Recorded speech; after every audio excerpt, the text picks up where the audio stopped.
What up, though, One Pride? This is the Roar of the Lions UK podcast, a podcast where one pride goes worldwide. My name is Antony Fitzpatrick. I'm joined this evening by Ryan McGlusky, which can only mean one thing. It is time for your weekly dose of college knowledge. Yes, it is the college football podcast. Like a G6, we are getting ever closer to the beginning of the new season. We have football next month. Coming up, we've got the Hall of Fame game. Week 0 is zeroing in on us, about 5 weeks away now, right? The end is just starting to come into sight, and we can finally start dreaming about football again once more. Yep, we're there now. Like I say, it's on the cusp, it's on the horizon. We've had spring out of the way. Teams are announcing the starters. Like I say, we've got the polls are coming out, the pre-season predictions, like I say, rankings, lists, all the media has really started, so we're fully in swing now. We are indeed. We're going to take a look at that in a bit more detail next week when most of the conferences have done their interviews. But yeah, like Ryan said, this is where the rankings start to come out. We start getting an idea of which teams are fancied, which teams are not so fancied, which players are fancied, etc. You get a lot of insight and a lot of in-depth knowledge into the start of the season before it happens. But yeah, we're going to look through that. I think probably next week. I think they are about all wrapped up by then. It's been the Mountain West this week, which has been quite fun. The Mountain West figures to be pretty good this year. I'm looking forward to it, but I digress. So what we're doing today, if you were with us last week, we started off our Phil Steele rankings shows that we do. Obviously, he puts out his pre-season all-conference teams, and we take a look through them. With the Power 4, what we do is we rank the position groups 1 to 4 by conference, by how strong we feel that they are. But then with the group of 5, well, technically 6, but I've not done the pack this year, so forgive me, but yeah, I keep forgetting it is a group of 6. I don't classify it as a group of 6 conference, but it is what it is. But with the group of 5, because a lot of these teams are more unknown and it's a lot hard to rank the strength of them, what we do is instead we go position by position and we pick out our favourite players to introduce to you a little bit more. Some you may have already heard about us before, just names for you to keep an eye out on in the group of 5 this year from these teams. We do a couple of players from each position to give us some finality about it. So that is what we're going to be doing today. Obviously, if anyone's any questions or anything as we go along, please feel free to ask, and we'll answer them today if we can. If not, we'll answer them on a later show. But as you know, we will always answer your questions. Let's get the housekeeping out the way first. Roar of the Lions UK Discord. If you want in on that, just let us know. We'll fire you across a link for it. Main podcast was on Monday. We did a call-in show on Monday. Had some of our regular guests on. Regular listeners on, which is always good fun. So thank you to everybody who made themselves available for that, came on and joined us. It was good to have a nice little natter, and we might do it a few more times in future, but always good to put names to faces, so appreciate all of you who did buzz in for that. And next week we have a guest coming on with us. We've got Jeremy Reisman from Pride of Detroit coming on Monday, so that is a good get for us. We always love chatting with Jeremy, so make sure to make yourself available for that one. It will be a great show. We're part of Lions Nation Unite, so don't forget to follow them as well. Don't forget to follow us all, Twitch, YouTube, all that good sort of stuff. We appreciate your support. We appreciate you spreading the word. It all makes a big difference to us, and we're monetized and all that great stuff as well. If you want to help that way, great. But first and foremost, we just love having you all in the building with us, chatting football. That is the main priority round here. I think that is just about everything. Shout out to everyone who's in the chat. Mile Marker is there. He's got his Gophers signals up already. Yes, we're looking forward to Minnesota this year, and it's a defining year for them. This is a big year for that team and their head coach specifically, because they got a lot of talented players and they finally need to break that. They need to break that glass ceiling this year. Hopefully they can. Gavis Concon is in the building, one of the many people we got to chat to on Monday. Great to have you on. Gavis Gongkong, I'm glad you are in the building this evening as well. And we've got the Golden West Rustlers from Marmarker as well, listing off his favourite schools. Where's North Dakota State? Have we turned our backs on the Bison there, Marmarker? That is not a good thing to have. But yeah, we're just going to dive straight on. I don't think there's any news that's come out this week. Is there any news you want to chat about this week, right, before we get into the main bits? Has been a little quiet. Anything that's caught your eye? No, apart from Ahmad Hardy has had medical clearance. Yes. He will play at some point this year. He has healed from his gunshot wound. Who knows when we will see him? But we are expected to see him, at least, which is good news. Yes, I completely forgot about that. Yes, you're right. So Eli Drinkwitz at the SEC Media Days, obviously informing people that Ahmad Hardy, yep, he is on the road to recovery. He's medically cleared. He is training, but as Ryan mentioned, we don't know when, but we expect to see him in some capacity this year, which will probably rule out a declaration for the 27 draft. To kind of figure he'd go through till 28 now, right, if he doesn't do a full year, or do you reckon he could sort of get away with a part year if he comes back on form? I think you'll still see him declare. Okay. I still think the strike while the iron is hot. Okay. Still be a top 50 selection if he declares, even if he plays, let's say, 4 or 5 games. Yep, okay, fair enough. Well, as I say, we will keep bated breath to see where he is. Obviously, we'll when they start full training and whatnot, we'll see if he's knocking around there, which will kind of give us an indication of when, hopefully, we can expect to see him play. But it's just good news that he has been cleared. Obviously, just terrible what's happened. Don't want anyone to get shot, and yeah, it's good news for him that he's going to be able to make a recovery, because his career was in jeopardy at one stage. Right. I don't think there was any other things meant to. As I say, we're going to go through media days and stuff next week, do a breakdown of the conferences as we did last year, but I don't think there's anything else major. Shout out to Indiana, though. They've just landed their highest rated recruit in team history, Monshun Sales. Is he a 5-star plus, Rye?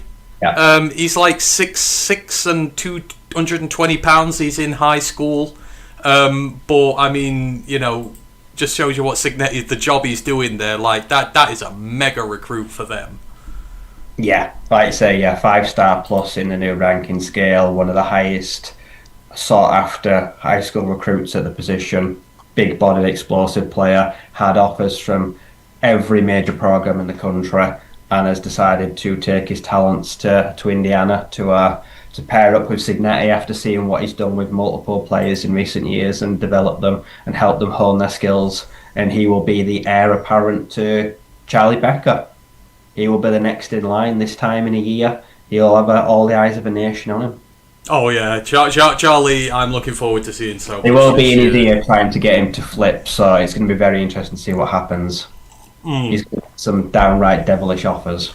Oh god, yeah, like this isn't over. Like I can't quite believe he's Indiana bound. No, this isn't over. No, I don't believe you. So it doesn't feel. Yeah. No commitment is sacred these days, as we've seen in recent years. Right, let's crack on with the main crux of the episode. I don't know how long it'll take, but yeah, as we mentioned, so we do the Phil Steele preseason all-conference teams. So we did the Power 4 last week, so if you've not checked that out, please go and do so. We rank the position groups by conference in terms of how we feel they are strength-wise, but then it comes to the group of 5, and because it's a lot harder, with it being group of 5 and there been less differentiation between some of them, what we do, and plus there's 5 conferences, it gets convoluted.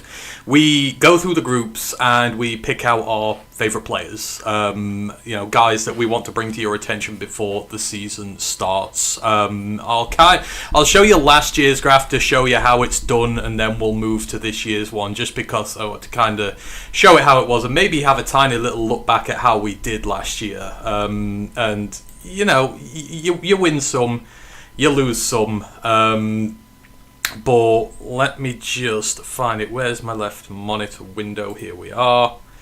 So this was last year's one that we did here. This was the all-conference group of 5 teams, and you can see the picks we make, we highlight the players in green so you can see who they are. And if me and Ryan happen to pick the same player, because we do these lists individually of one another, we put them in yellow, and we had just one undisputed pick last year, which I found quite unreal.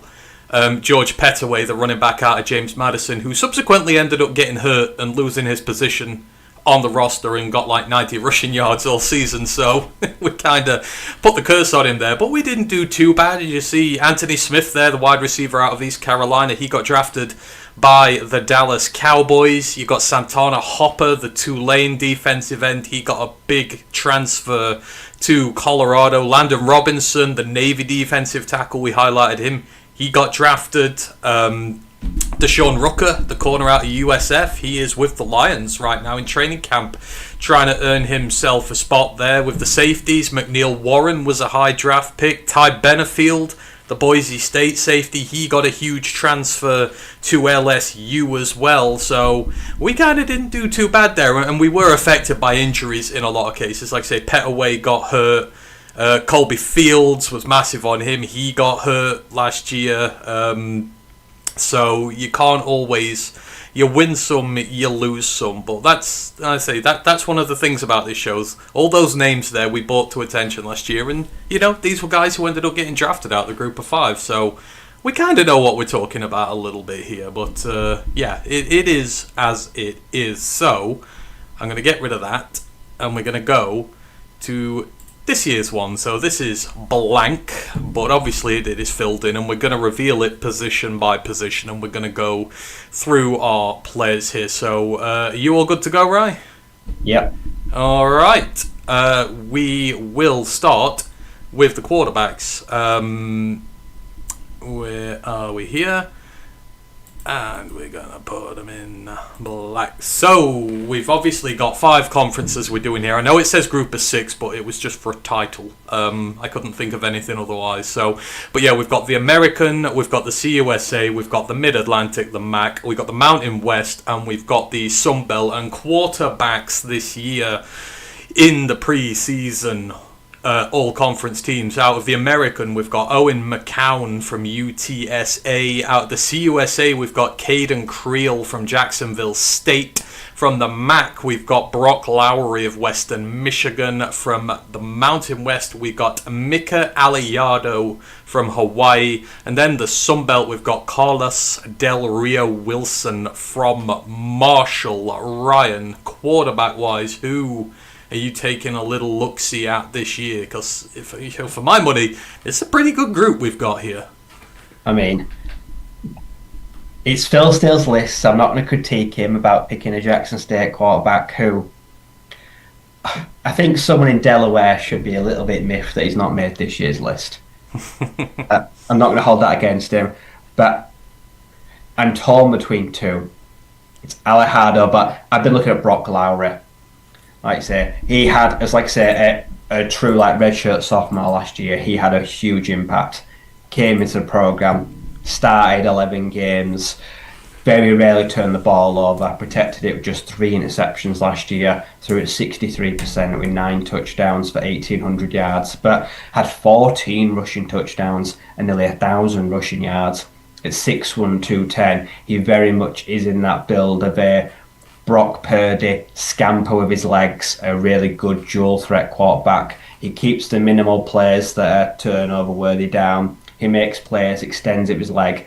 And Western Michigan had a good year last year. He's got plenty of eligibility, just being a redshirt junior. Like I say, he's not suffered any serious injuries to date, and I think he's primed to have a big year this year. Start all the games, be more balanced, be more confident throwing the football in a program. But yeah, I think Lowry's going to have a big year this year. Did win in MAC Offensive Player of the Year, so it's kind of hard to top what he did last year, but a level of consistency the Broncos have kind of fluctuated last year. I don't see a drop-off this year, and they should be a big MAC contender going forward as, one of the prominent G6 QBs, especially the one on this list.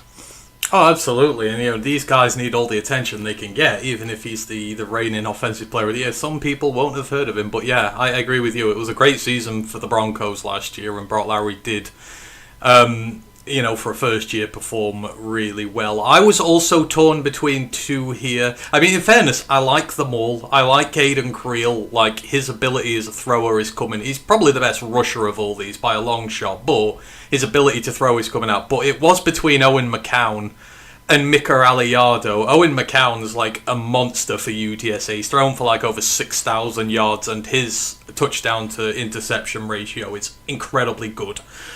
But I do have a huge soft spot for the Rainbow Warrior, and Mika Aliardo screams as one of those players. He's in the category where he is not appreciated because of his size. He is 5'10" and 190 pounds, not the prototype that you look for when you're looking for a quarterback, hence why he's down in the group of 5. He is a lefty, but he can throw right-handed as well, but one of those rare left-handed quarterbacks that you find. He has just been announced as the Mountain West preseason offensive player of the year. He was a statistical monster in high school, played for Bishop Gorman. He threw for over 9,000 yards. His touchdown to interception ratio was 125 to 4. He threw 4 interceptions in his entire high school career, which was absolutely nuts. He's had to wait for his turn at Hawaii. He's a redshirt sophomore this year, but his freshman year he was behind Braden Shager. He had a big role to take when Braden Shager left because he was a statistical superstar for Hawaii.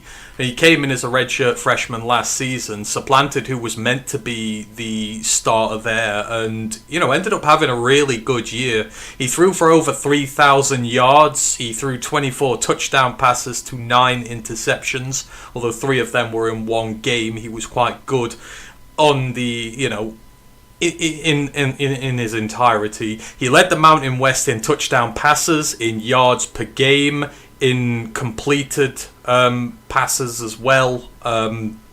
Quite a few categories. He was the only quarterback in the FBS, the entire FBS last year, who had 4 straight 300-yard games. And one of the most impressive things about it is he played through part of the season with a fractured ankle. He fractured it quite early, I think in his 3rd or 4th game, and he played through the pain. I think he ended up missing 1 game when Nicky Weaver came in and covered for him, but apart from that, he played banged up all season, and he's tremendous. He's got such zip and velocity on the ball for someone of his size. He throws it like it's on an ice rope, and it just doesn't move in the air whatsoever. He is tremendous. He has a rushing threat to him as well, but it's primarily pass first. But defenders have to they have to turn around and look for him because he will scamper if he gets the opportunity to. But he's taken on this Hawaii program who's taken a huge step forward, and this is the year they're going to compete. It's the sophomore year. Can he, or is he going to fall victim to the sophomore curse? I don't know, but it's his temperament, it's the way that he leads from the front, and the way that he's gone back there. Like, when Timmy Chang started there, you couldn't keep a player to save your life. Now you've got one of the best quarterbacks in the group of 5 who is refusing to leave and is coming back to lead that program. It just goes to show how far they've gone. But it's a big season for the Rainbow Warriors. He might only be 5'10", but he's got the biggest heart out of everybody, and I'm really looking forward to seeing him play again this year. And I think another great year in Hawaii, and you will see big teams come calling for him this season, and potentially with 2 years of eligibility left after this year, he's still got 3. He's got a lot of room to grow. You might see him on a much bigger stage next year, but we shall see. But yeah, I'm looking forward to seeing Aliardo this year. But overall, I think this is a really solid group. Owen McCown, Caden Creel, Brock Lowry, Mika Aliardo, and Carlos Del Rio Wilson. I will just dive back in quickly to check the comments every now and then, just to make sure I'm all with this. Did you skip Antony Hill Jr.? That would have been the Power 4 last year, so not in the group of 5. These were the group of 5s from last year. I could show you the Power 4s from last year. I might do at some point, but yes, those are your quarterbacks this year. Look forward to each of them. Right, we're going to go into the running back column now, and obviously there's 2. Oh God, have I just moved someone there? Let me just undo what I've just done. Hopefully I've not messed this up. And we've got Yes, we are good. So in the American, we have Jaheim White of North Texas and Will Henderson of UTSA. In the CUSA, we got Joe Silver of Delaware, and we got James Jones of New Mexico State. In the MAC, we've got Jordan Gant of Akron and Jalen Buckley of Western Michigan. In the Mountain West, we've got Jaden Thomas of UNLV, Samuel Harris of Wyoming. And then in the Sun Belt, we've got Devin Roach of Old Dominion. And we've got last year's only undisputed pick, George Pettaway of James Madison, now fully healthy this year, looking to build on that massive 2024 season that he had. I've got a couple for this, so I'm going to lead this one off.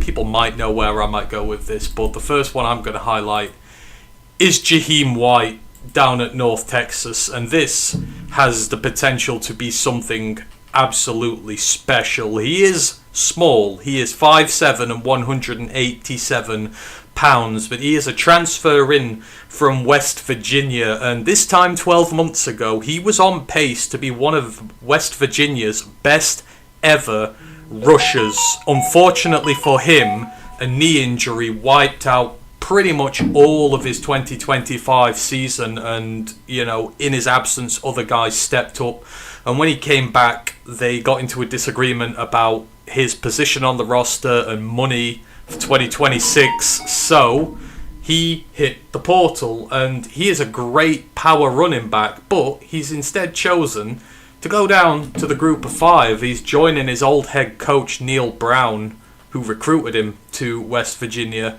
at North Texas, and this is going to be a guy, he goes over 4 yards after contact per carry over the course of his career. He is small, but he's an absolute bowling ball. He's an incredibly tough runner, loves running through tackles, loves taking on guys far superior in size and weight to him and taking them down. He's just one of those old style running backs who just, loves to cause a demolition derby wherever he goes. And the fact that he's now going to be down in the American, obviously the knee injury, he is training now, he's healthy, it's how much has it affected him and how much has it taken out of the tank, but I mean, if he's fit and he has a healthy season, this guy could go for 1,500 plus yards easy. Hell, he could be knocking on the 2,000 yard door, especially with North Texas. They've lost Mestermaker, they're starting over at quarterback, so they're going to want to be able to run the football more than anything, so they're going to put the ball in his hands a hell of a lot.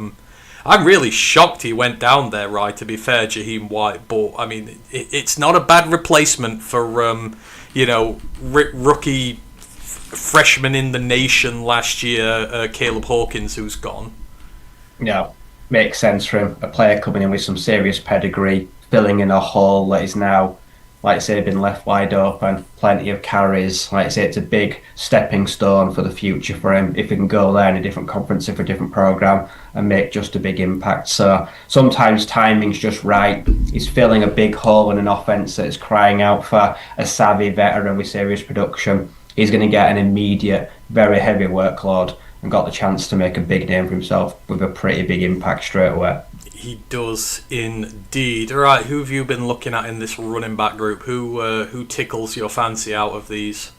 For me, it's Jet Thomas or Jaden Thomas. He's my other one. We've got an undisputed pick off the bat, and it's the running back. One of the best all-purpose yardage backs in the country. 2024, he had a kickoff touchdown. Like you say, he had 918 rushing yards. He had another 100 yards on the ground. This year went absolutely wild. Like I say, went in all 13 games, had over 1,000 rushing yards. Like I say, he is the big primary part of their offense. He enters this year in top 10 rushing yards in program history, already at 8th in rushing yards and 5th in touchdowns. He's got the chance to make a serious name for himself, push top 5, top 3 in both categories. Just 5'9", 190. He's a small little guy, but is explosive with the ball in his hands, and he is the primary leader and playmaker in that Dan Mullen offense. He's going to get a huge amount of carries this year. Like I say, he's got a chance to be one of their best ever players by the time he leaves this time in a year when his eligibility be over. But every time he touches the ball, like I say, he can make big things happen. He is lightning in a bottle. Yeah, I love this kid, and he's been through a lot there. This is his third head coach since he started there. This is the third Look around when he scheme. didn't need them. Yeah, yeah, he's stayed loyal to this program through its third head coach now. Obviously, he's been to the championship game every single season whilst he's been there. He started since he was a true freshman. He's at just shy of 2,500 yards and 31 rushing touchdowns for them, but they call him Jet for a reason, right? It's the speed, 4.62 yards after contact, so you touch him, he ain't coming down, and it's kind of the lightning quick speed he has. But I'm like say 5'9", 195. He uses that smaller, more slender frame to hit those little gaps, and that some of the bigger backs can't, and that's his appeal, right? It's just the speed ability of him, and loyalty to the program always means something.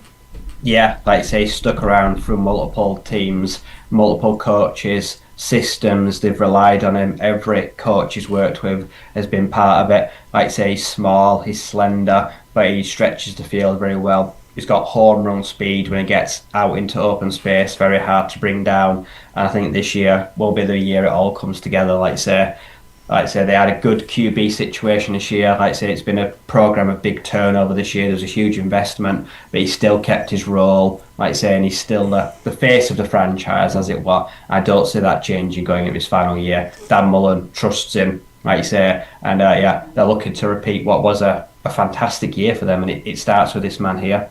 Yeah, it does indeed. Jet Thomas, one of the best, the most electrifying running backs in the country, and probably going to go for 1,000 again this year if he remains healthy. Right. So we've got our first unanimous pick already, and we've already leveled last year's total. So let's see if we're going to break it. We're going to move into the receiver groups now. Obviously, each conference gets 3. So we are starting in the American, and we have Eastern Mesa of the FAU Owls. We've got Brock Spalding from East Carolina and Jojo Bermudez from Temple. The CUSA, you've got KD Hutchinson from Western Kentucky and TK King from New Mexico State, as long as Sean Wilson from Delaware. The MAC gives you Nick Devereaux from Eastern Michigan, Josiah Gathings from Buffalo, and Marcel Williams of Akron. Mountain West, you've got Pafali Ashlock from Hawaii, Cam Thomas, the UTEP wide receiver, then linebacker, now wide receiver again. You've got Troy O'Meara from New Mexico, and then in the Sun Belt, you've got Shelton Sampson of Louisiana, Adrian Norton of Marshall, and Chauncey Cobb of Arkansas State. Again, got a couple of guys. Sorry, did you have any more running backs, right, or did you have just one?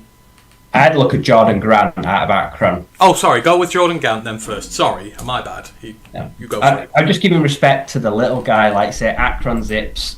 With all due respect, are one of the, let's call a spade, one of the worst programs in the FBS. It has been a torrid time in recent years for them. But like I say, this kid came up from the FCS, from the Tennessee State Tigers, came up last year for 1 year, had 215 carries, had over 1,000 rushing yards on the year at 5'10". Like I say, made a big impact in the program, and he's done this stepping up a division. It became into a Zips offense that lacked any identity. Like I say, it was pretty anemic for the most part. It was a team that right now is treading water and going nowhere, but he did make a big impact in his first year there, became an immediate workhorse this year. And now I think in his second year in the program, this year it might be relied on a bit more to try help that team find its feet again. Especially it's going to be a ground and pound offense because they've been struggling to put the ball through the air. But I think Jordan Grant will have a big statistical year this year, and a lot of those win-losses will probably lean very heavily on his shoulder this year. Of all the players here, he may have the biggest impact on his program as the Zips look to try and get back into the favour of football gods again. It will go through him. 215 carries, probably going to get closer to 300. I hope he stays healthy, and who knows, maybe a secret trip to a bowl game could very levelly rely on that man's shoulders here. He's going to be a huge part of that team this year, and could end the season as one of the best rushers in the country purely for the impact he makes. Yeah, them Zips started to get good last year, so let's see if they take the step forward. But yeah, Jordan Gant is on there as well.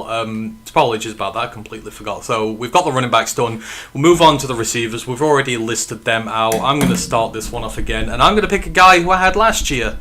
I am one of the biggest Eastern Messer fans out there, the FAU Owl, formerly of Western Kentucky.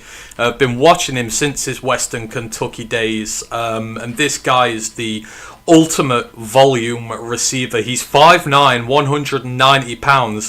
This is my fourth player, and I've had no one above 5'10 so far. It is entirely by accident, but as I say, this guy's an ultimate volume receiver, but what makes him dangerous is his yak ability. He does kind of remind me a little bit of Amon-Ra St. Brown in the way that he plays, but he was one of only 4 FBS receivers who had over 100 receptions in 2025. He finished with 105 receptions, which is the second most ever recorded by an FAU receiver in team history. And he forced 21 missed tackles, which was 9th in the nation. So that just goes to show you that yak ability. He forces a lot of missed tackles in the open field when he gets the ball in his hands. They're not always the biggest downfield shots he gets, but it's kind of, he's my favourite target. I'm going to get the ball in his hands. I'm going to let him do the work when it's said and done. He got just over 1,000 yards last year. Over 600 of that was after the catch, and he also had a 70% contested catch success rate. That was on 18 targets as well, so it's not like it was on 3 or 4 targets and it's small. So, you know, this 5'9 kid who is good with contested catches, he is good after the catch, he is good through contact, he belies his small stature, and you know he had 2 very good years to start off with Western Kentucky.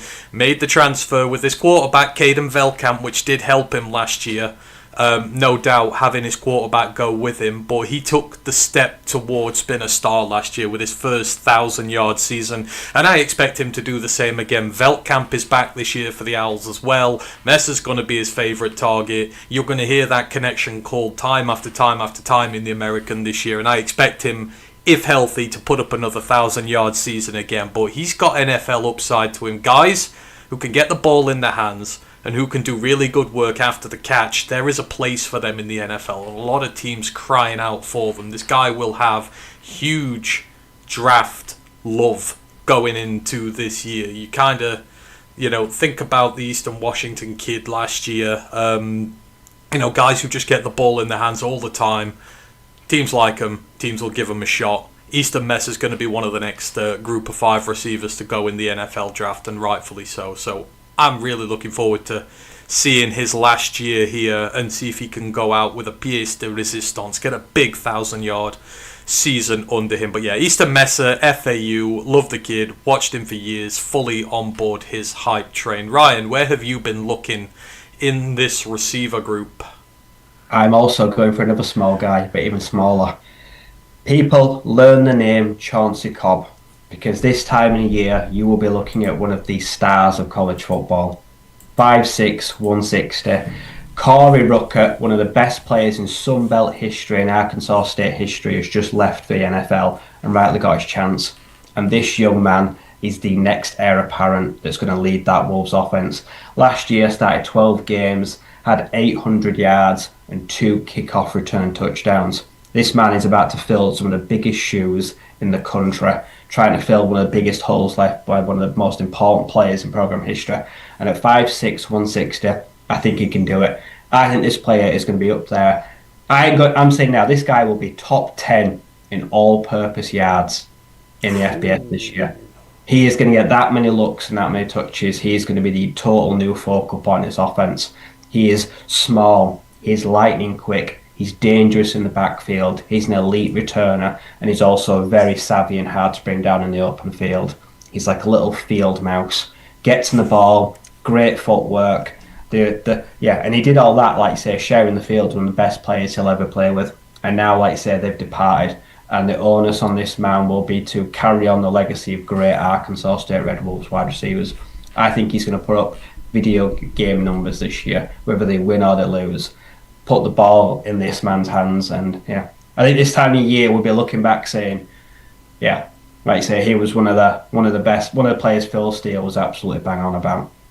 Yeah, I love that shout. And like you say, he's coming from a system with pedigree, so you would trust them to develop him right. And, we love literally the small school guys, especially when they're small as well. That has been a theme of all the players we've picked so far. Very few 6-footers in this group. But yeah, I love that shout. Chauncey Cobb there of Arkansas State. Hopefully, big year for him and the Wolves and Butch Jones as they hopefully make to look a their mark in the Sun Belt. They nearly did it last year.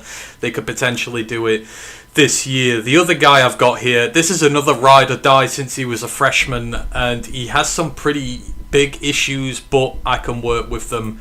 I've got Pafele Ashlock, another Rainbow Warrior. We are very invested in this Hawaii team, but rightly so. These are a lot of good players, and this is another guy who started since he was a true freshman and formed one of the best triumvirate receiving groups in the entirety of the group of five. Better than a lot of Power 4 teams last year.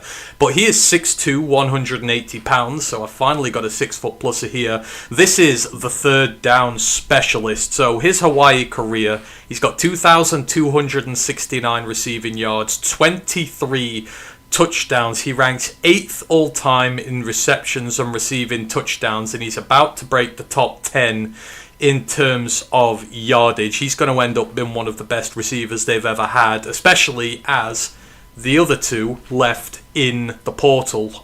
So it's going to be all on him this year. But when I say he's the third down specialist, he led the nation, the entire nation last year in first down receptions on third downs. He had 20, and he also led the Mountain West with 44 first down receptions all told. But as I say, Mika Aliado had a triumvirate of incredible receivers last year, but every time he was in third down, every time he was in a little bit of a jam and he needed something special to get out of it, his eyes only went to one man, and that is to Pafele Ashlock. And you watch him play, and just time after time after time, clutch catch, clutch catch, clutch catch to keep these drives going. He may not statistically have been the best receiver last year. That was Harris before he got his big move to LSU. But he was the one that, Aliado trusts the most when the situation comes up big. And he's never had his massive breakout 1,000-yard year as of yet. As I say, he was a freshman and a sophomore learning his game. Then when he got to his good season, there were two other guys to feed the ball to. But he is incredibly gifted. As I say, 6'2", 180, really good frame as well if you're looking potentially at the next level.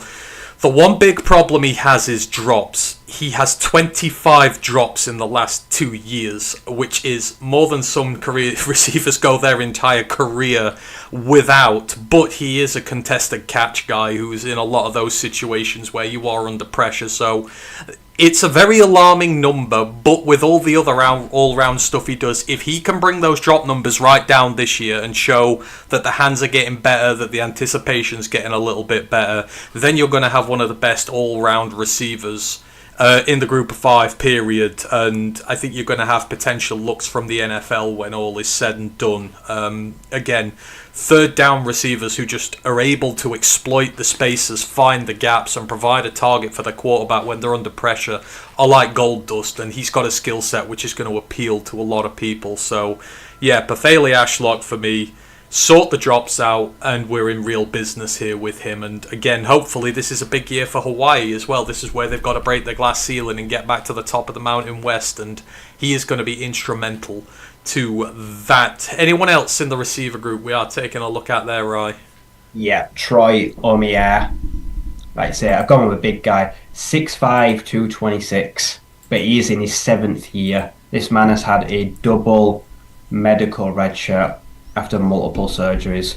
He's just come off a very good year of NLV, to be fair. Had 500 yards, 5 touchdowns, including a touchdown in the title game. But he's decided that he's going to take his final, and what will be his final year, to the New Mexico Lobos to try add a spark and a veteran presence with a huge outside body, big, strong possession receiver. He's going to take his talents over to New Mexico, help assist in that offense that is finding its groove in recent years. This guy's a former Texas and ASU product. This guy was a very high prospect out of high school. He's had good performances but dealt with a lot of injuries. But right now, like you said, coming off a healthy year, you may get the very best of him right now in what will be his 7th year. So I think just the pure size and strength alone will make him a very ideal target in that offence. Like I say, I think he's going to punish a lot of teams that know him very well in his conference. He's definitely a name to watch as a guy that has got the big body, the pedigree. Like I say, hopefully he's just going to find a little bit of health right at the end of his career.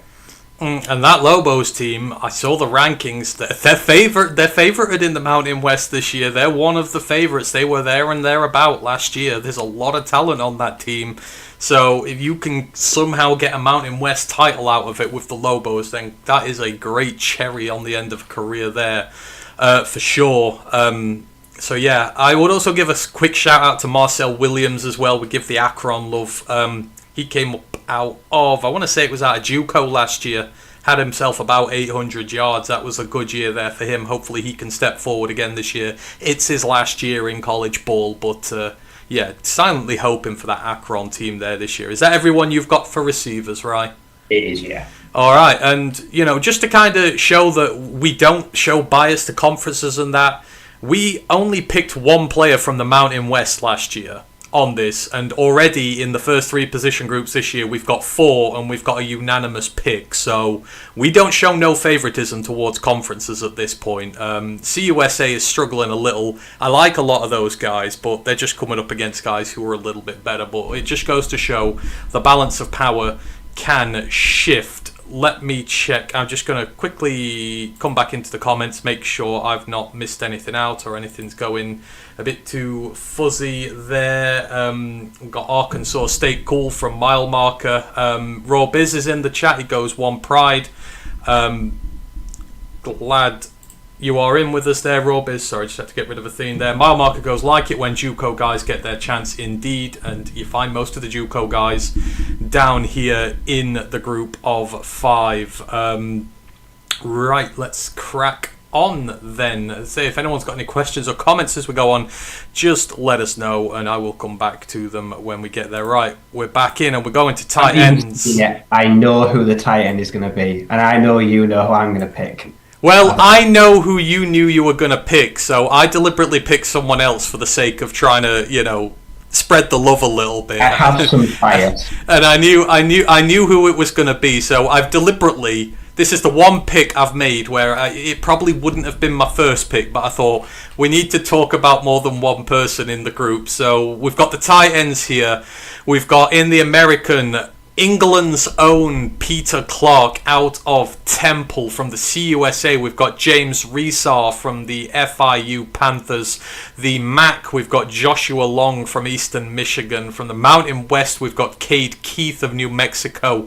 And from the Sunbelt, we've got Toby Payne of Marshall. And I could probably just have said the first name in this and stopped and ended there, but there's no way that you're not going from the guy from Blighty, right?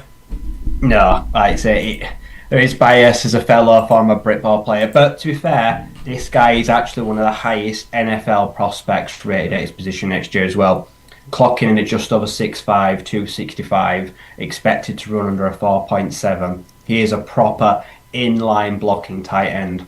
When the Temple Owls brought him in, he has blocked his arse off the last 2 years, but last year put it all together as an offensive piece. Had a breakout year last year, 6 touchdowns and just under 500 receiving yards. Became the focal point of a Temple Owls offense that really maximised his skills in the red zone. But this guy has worked his ass off to get here. Like I say, playing here, take his talents abroad, go for the NFL Academy. Like I say, right now he's a very strong, athletic young man. Like I say, he's physical at the point of catch, and he showed this year that he has got some speed to go with that tall, slender frame. He will again, no doubt, be a good chance to be the Temple leading receiver. He will definitely be at the combine. He will absolutely get a big pro day. And he will absolutely have his name called as well at the NFL draft this year. So yeah, it is one of those biased. But yeah, he is one of the prominent tight ends in the country this year. He's young. Like I say, he's got a lot of time under his belt. But like I say, he hasn't been around too long. He hasn't picked up many bad habits. And this year will build on what should have been last year's a great receiver this year. So yeah, he will definitely be a household name, one of them all on this list. People that don't know him now will start to learn his name this year. There'll be a lot of people that are watching his film and starting to take a big deep dive at what is becoming a premium luxury NFL position against you. He's definitely, like I say, the cream of the crop, but I think that's just because he's had a lot of exposure this year and because of his background, which always helps. I mean, he was like ninth on the list of returning tight ends in the FBS, which, I mean, for a group of 5 guys, incredible. So I think there's no doubt he's the best tight end on this list, period. But yeah, right, Peter Clark, Temple, and the Owls. The Owls are a team to watch this year. They were coming off 3 successive 3-win years. They had a 1-win year before that. They won 5 last year. Casey Keeler's there now, and Casey Keeler's turning them around slowly and surely, and they could probably get to a bowl game this year. And if they get themselves to a decent bowl game at the end, they get a good opponent, Peter Clark can ball out against them. You know, he'll have a strong entrance into the draft process when all is said and done. So, you know, I'm looking for... There's a lot of Temple players on this team this year, so Casey Keeler is doing a great job there, but Peter Clark, I think, without a doubt, is the favourite one. But I thought, well, we'll not go all biased on the Brits here, and I will pick one. And there is one that I genuinely like from this list other than Peter Clark. And I'm going back to the Mountain West, and I've got Cade Keith out of New Mexico. So he is 6'5", 239 pounds. As a freshman last year, he was a redshirt freshman. He caught 20 passes from just 22 targets with 0 drops. He had 253 yards and 3 touchdowns for a guy who'd never played football before last year. His hands are sure damn good. He actually formed one of the best tight end pairings in the entirety of the FBS. You had Dorian Thomas there last year, the star tight end from New Mexico. He got a big move to Cal in the offseason, so this is going to be Cade Keith's show now going into his second year, but he's shown himself as a receiver, so those receiving numbers are going to go up, the yards, the touchdowns, you know. And again, this is a team that has legitimate title aspirations this season. It is a very high-powered offense. There is a lot of love to go around. So Cade Keith is hopefully going to be a beneficiary of that. Perfect size at 6'5", 239. Maybe just slap 5 more pounds on him just to bulk him up as a blocker a little bit. He didn't do too much blocking last year as a freshman, and what he did do was it was okay, but he's young. He's going to learn, and, you know, he's got the opportunity this year to get a lot more reps, to get a lot more experience, and to really round his game up. And I'm just really looking forward to seeing him this year. We all saw how good Dorian Thomas got with that team. He got 2 touchdowns against Michigan last year. So, you know, this is a team that knows how to develop its tight ends, especially in the receiving aspect of their games. So we're going to see Cade Keith balling out on a potential Mountain West title challenger. I'm really looking forward to seeing him play, so I've got Cade Keith there, but I would go with Rye. I would probably pick him as an undisputed one, but when we've only got one pick from each conference, we'll stick to just 2 guys. Okay, we'll move it on to the offensive line now. This is where it sometimes gets tough because you don't hear a lot of these guys, but you've heard of some of these centers before. So, out of the American, we've got Brady Small from Army. Out of the CUSA, we've got Stephen Demboski from Delaware. In the MAC, we've got Chris Manu from Miami of Ohio, not related to Giovanni before anyone asks. Mountain West, we've got Austin Boyd from UNLV. And then the Sun Belt, we've got Zach Greenberg from James Madison. And I kind of feel like we're going to agree on this one here, Rye. But who do you have for your center of these? I think we're probably not going to agree. I've got Zach Greenberg. Oh, okay. Okay, we're not going to agree. Right, carry on. He won the JMU Iron Award this year for their most physically demanding player on the field. He led one of the best offenses in the country. It was a top 30 FBS offense in 7 categories. Also ranked nationally, one of also the best team in time of possession, completion, rushing efficiency. Like I say, second all Sun Belt last year, had a fantastic season. He has been one of the guys under before, like I say, the departing head coach was there. He was, like I say, an extension of him. He was one of my favourite head coaches before he departed for UCLA, but this man was an extension. You have him on the field. He's a long-term veteran, led one of the most explosive offences in the country. Like I say, he just plays with such a calm demeanour. Like I say, they led the Sun Belt in time of possession. They don't hurry for anyone. They play at their own pace, and that comes from confidence that the QB trusts the centre, very few botch snaps, a great partnership. This man is very well experienced. He's got a ton of snaps under his belt. He's very efficient, equally good in pass pro and run blocking, but all round, like you say, is a fantastic role model and has been an integral part of one of the best offences in the country in recent years. And it all kind of starts with him, like you say, keeping the tempo, setting the pace. And yeah, I'm very surprised he did not follow to UCLA or get a jump up. But this guy is sticking round, could have got a move, and he's going to lead out the Dukes one more time this year. And hopefully what lead could be one of the best spells, best 3 or 4 year window in JMU history. Like I say, since they made the jump up, they have been a breath of fresh air to the G6. And this man, like I say, is looking to go out on top. That's scary, the Iron Man of the JMU lines, when you know how tough their players play. To be the alpha dog of that is quite scary, to be fair. Guy must play like an absolute monster. So yeah, we've got Zach Greenberg of James Madison there. I've kind of gone for the obvious one, and shout out to Brent. I don't believe that. Well, yeah, shout out to Brent, who would have loved this one, but I picked him last year, and I've picked him again this year. We've got Brady Small of Army. He is small by nature, but huge at heart. He's 6 foot, 318 pounds. He is also one of the ultimate Iron Men. He's got 39 consecutive starts at centre for Army, who, when you run the option and have to take as much contact, especially in the run game, as you do, it's incredibly difficult. The school record is 52, so depending on how they do this year, he might just be able to break the all-time record for consecutive starts for an Army offensive lineman, which would be incredible for him. But, you know, this guy has kind of just done about everything there. He is a team captain there this year, which is incredibly difficult to get on the service teams. He has obviously been a championship winner.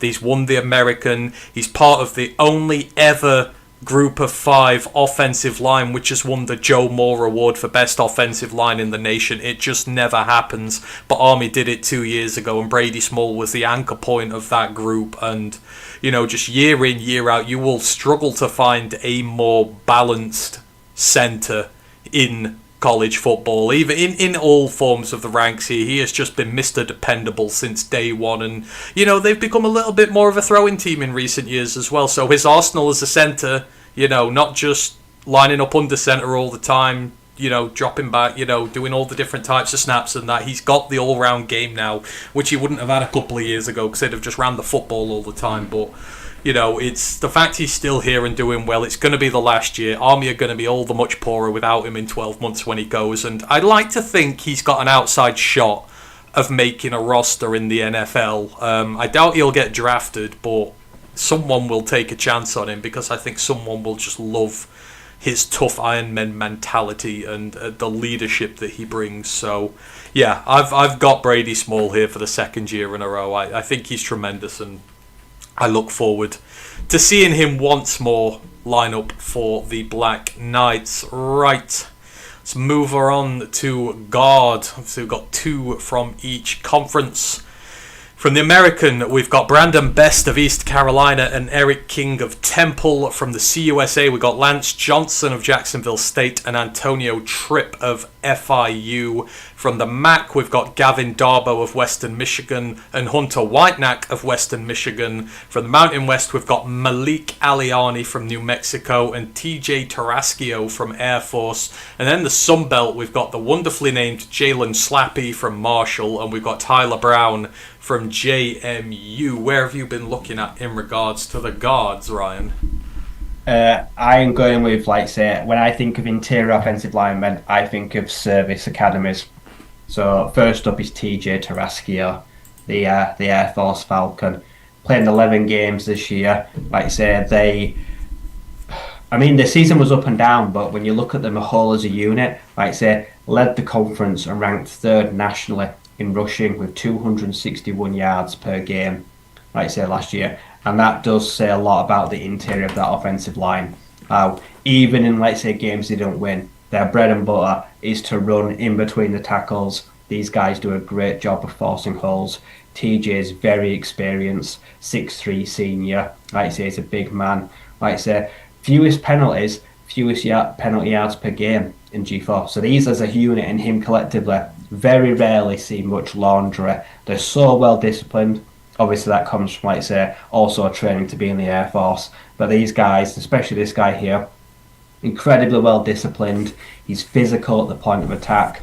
Like you say, he's a good mover because, like you say, they're still kind of still have old school touches where they'll have multiple runners, multiple blockers, lead blockers. They pull their guards. Like I say, they do a lot to move those guys off the defensive line on their interior. So you've got to be able to be nimble on your feet and come across the formation. This guy, like I say, is long, is experienced, had a great year this year, and was part of one of the very best offensive line and rushing units in the country. And I don't see that stopping this year. They don't go away what works from them. They've still been working on the passing, but they're still primarily heavy run offense, and they will still put up large rushing numbers in the Mountain West. And this guy is going to want to go out on a bang in what will be his redshirt senior year before he moves on to more going into some sort of military action. Yeah, you can't go wrong with a service lineman. They are all built tough as nails, and you know they have to run block pretty much every snap. So you have got to be incredibly tough to survive that. So we've got TJ Tarascio there. My first one, I'm going back to the Sun Belt, and I've got the aptly named Jalen Slappy out of Marshall. Called me a Slappy for him there, but this guy's a monster. He is 6'4" and 335 pounds. He is a massive guard. He's a 2-year starting right guard for Marshall. Had sort of a rotational role in his first year, so he's going into year 4 of actually playing. But he was part of an interior which obviously usually it's a top 20 rushing attack in the nation. It was last year. You think at his size and frame, he just loves moving dudes out the way of his running back's path because he's got the size, he's got the strength, he's got the reach to hit first. Like, he's just so good at what he does when it comes to moving guys in the run game. But as a pass protector, he's also really good. He has not surrendered a single sack in his first 2 seasons as a starter. That includes almost 800 pass protection reps. He's only given up 2 quarterback hits in that span. So while Marshall do love to run the football, traditionally their offensive linemen are not as good when it comes to pass protection because they don't do as much of it, so they don't develop as much. So when you see a guy who is putting up great numbers in the pass game as well and is a reliable pass protector as well as been the above average run blockers they are, you sit and take notice. And again, this guy's got the athletic ability in the NFL. He's got the frame for the NFL. He's still got 2 years left, so he could have another great year and then leave and go to a bigger school, or he could just carve out a niche as one of the group of 5's best guards, period. And there is a route into the NFL for these guys. Marshall, again, this year, they will contend. They will be a good running team. There will be a lot of work for him to do again, and I fully expect him to put up another great year. And again, if you see another increase in the pass protection, like, there's going to be a lot of teams after him. He's going to get love in a draft process. So Jalen Slappy for me, yeah, one of the better guards we've got here. Who else have we been looking at, Rye? I've got Antonio Tripp Jr. Now this kid, like I say, he was a 4-star prospect out of IMG Academy, one of the most prominent high schools of football in all the country. He had offers from, like I say, A&M, ASU, Penn State, Michigan, chose the Miami Hurricanes. Now, he didn't see any action as a true freshman. Like I say, he played very sparingly as a sophomore, then decided to enter the transfer portal. And like I say, for FIU, huge pickup. One of the best coups they've had in recent years picking up this guy. He saw action in 12 games last year as a starting right guard. Came in straight away and helped interior bulk up their offensive line. They've been working hard, but working the portal in recent years. And this year, like I say, hopefully sparks to add even better and get better this year. Like I say, 6'4", 305, redshirt junior. Like I say, came off a good year last year, got a lot of football experience in last year. It was his only real starting year out of high school, like I say, those 2 years he spent at Miami. But I think this guy can find his feet here, and I think he can be one of the prominent interior G6 offensive linemen this year. He's got the pedigree. He's worked with some of the best coaches in the country. He's got a year of starting experience under his belt, And now I think this year he probably takes it to the next level and proves that he could well play at some position or in some depth as a depth player in the NFL in this time, 12 months. Yeah, I think he's just going to get better with experience and have a big year under his belt. Yeah, the FIU and Willie Simmons are going places, and he will be a big part of that. So yeah, I agree with you. He is a very good player in his own right. And finally, we've had some CUSA representation as well, which is always good. But yeah, I love Antonio Tripp. But the second guard I've gone for, I'm going over to the American, and I've got Eric King out of Temple. And I tell you what, I'm low-key on this Temple team this year. It's got 4 returning starters on its offensive line, and he's not the last one on this list, but Eric King is 6'3", 300 pounds. He is again a 2-year starter. Started as a true freshman for the Owls last season, and he's grown into the role so quickly. Again, another who's got the perfect frame for what they are all about. He's a good run blocker, he's a good pass protector, gave up just 2 sacks last season, but more importantly, penalised just once all season. He's incredibly disciplined. No jumpy false starts, no holding. Technically, he's very good. The hands are really good, not bringing any false start penalties, anything like that. You like disciplined guards who aren't bad at the fundamentals. He's a really good fundamental football player, but he's got the size, the strength, and the athletic ability to bolt with it. And again, I think we're going to see big things from this Temple team this year. So you're going to see him in some more high-profile games. Hopefully, give himself a platform to be able to go out there and show out against some of the better teams and really get to show people what he's all about. But as a guard, I really like him as a prospect, and I'm hoping his junior year, is certainly going to be one of his best, and if he does have another great year, I would fully expect to see him in the Power 4 somewhere next year, holding down a starting gig, looking to boost his draft stock ready for 2028. So yeah, I've got Eric King, the guard, out of Temple, and then finishing off the offense in general and the offensive line with the tackles. Out of the American, we have Cam East of Tulsa. We've got Jacoby Hills out of Temple.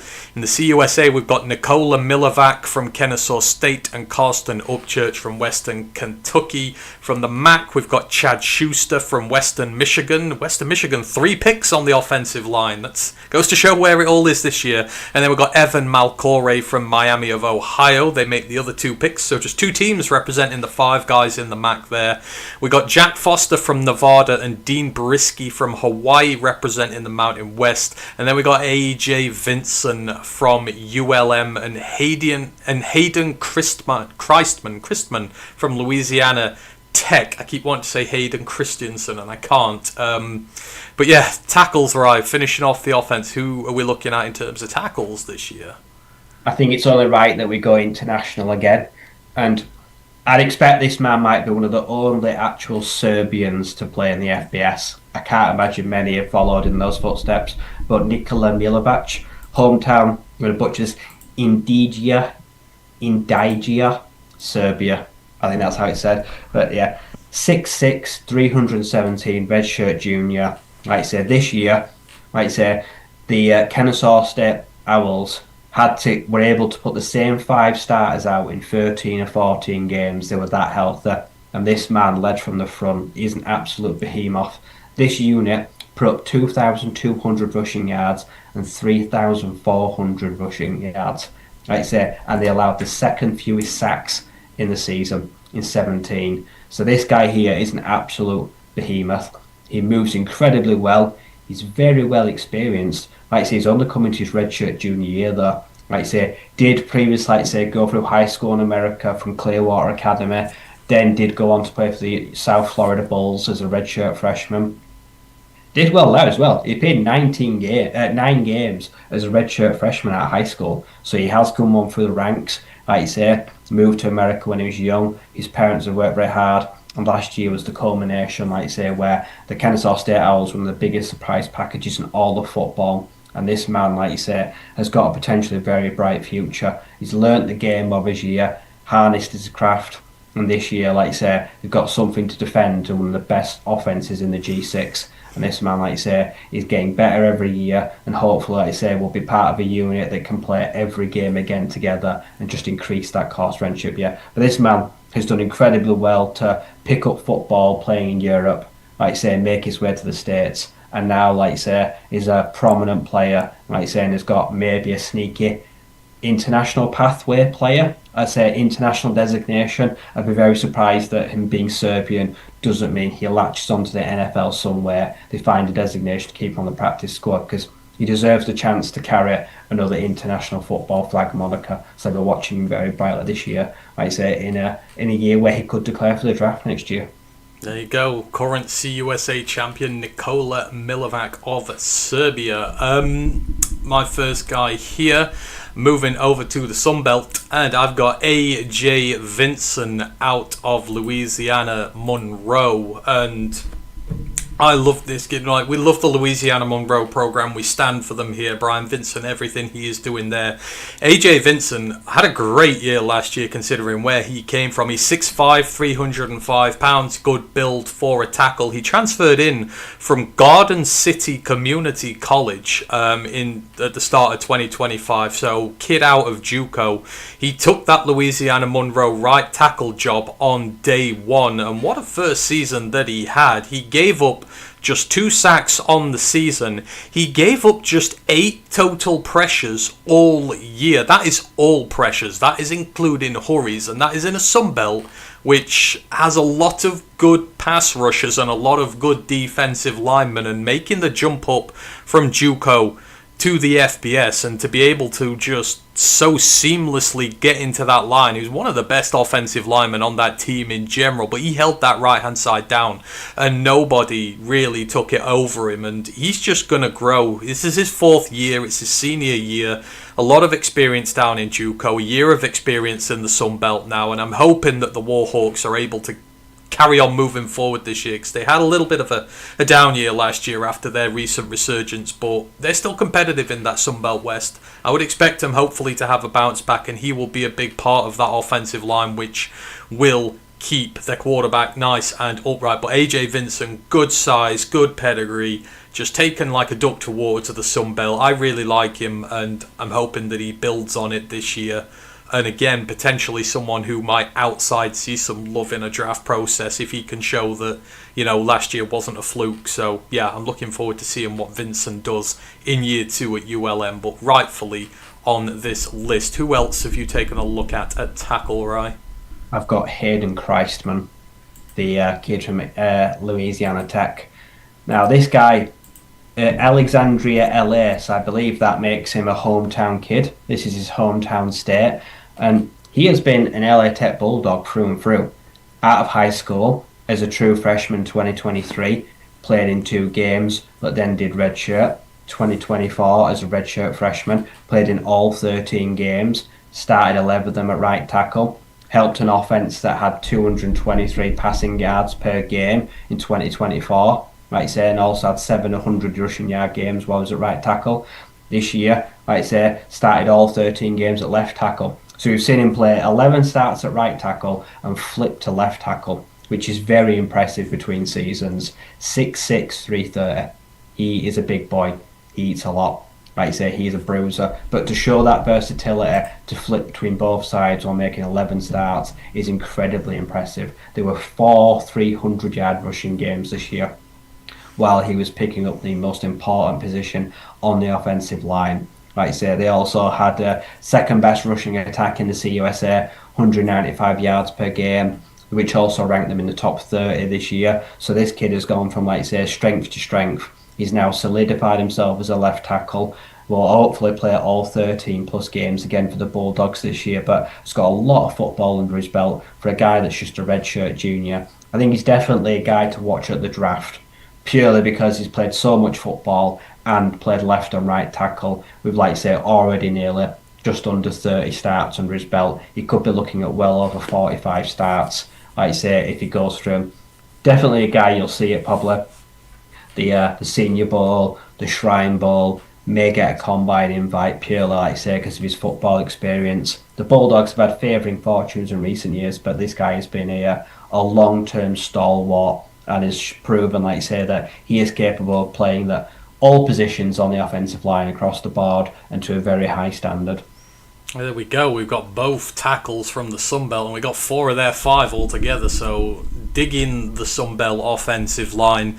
I'm going to finish it off, and I'm going straight back to Temple. I've got Jacoby Hills again from the Temple Owls. So he is their starting left tackle. He's 6'5", 295 pounds. This time last year, he was a redshirt freshman who had never played a collegiate snap in his life. Now, 12 months later, at the start of the 2026 season, he is one of the highest paid position players in the group of 6. Temple had to open the wallet up to keep him because obviously left tackles are very critical. It's a big year for the Owls. They're returning 4 of that line, but they are paying him a pretty penny, and they're paying him a pretty penny because he had a hell of a season last year. Gave up just 3 sacks in what was his debut season and excelled both in the run and against the pass. And you just watch, he's got this he kind of looks like me, just this short, bald type head. He looks like he's built like an offensive lineman who's just gonna absolutely murder you. And given how quick that he learned the game, given how quick that he adapted to the position, and given how much money they've paid him because a lot of teams came in the portal looking for him, the fact that he's gone back, he's repaid loyalty to that team, they have wanted to cough up to keep him there, it makes me think that,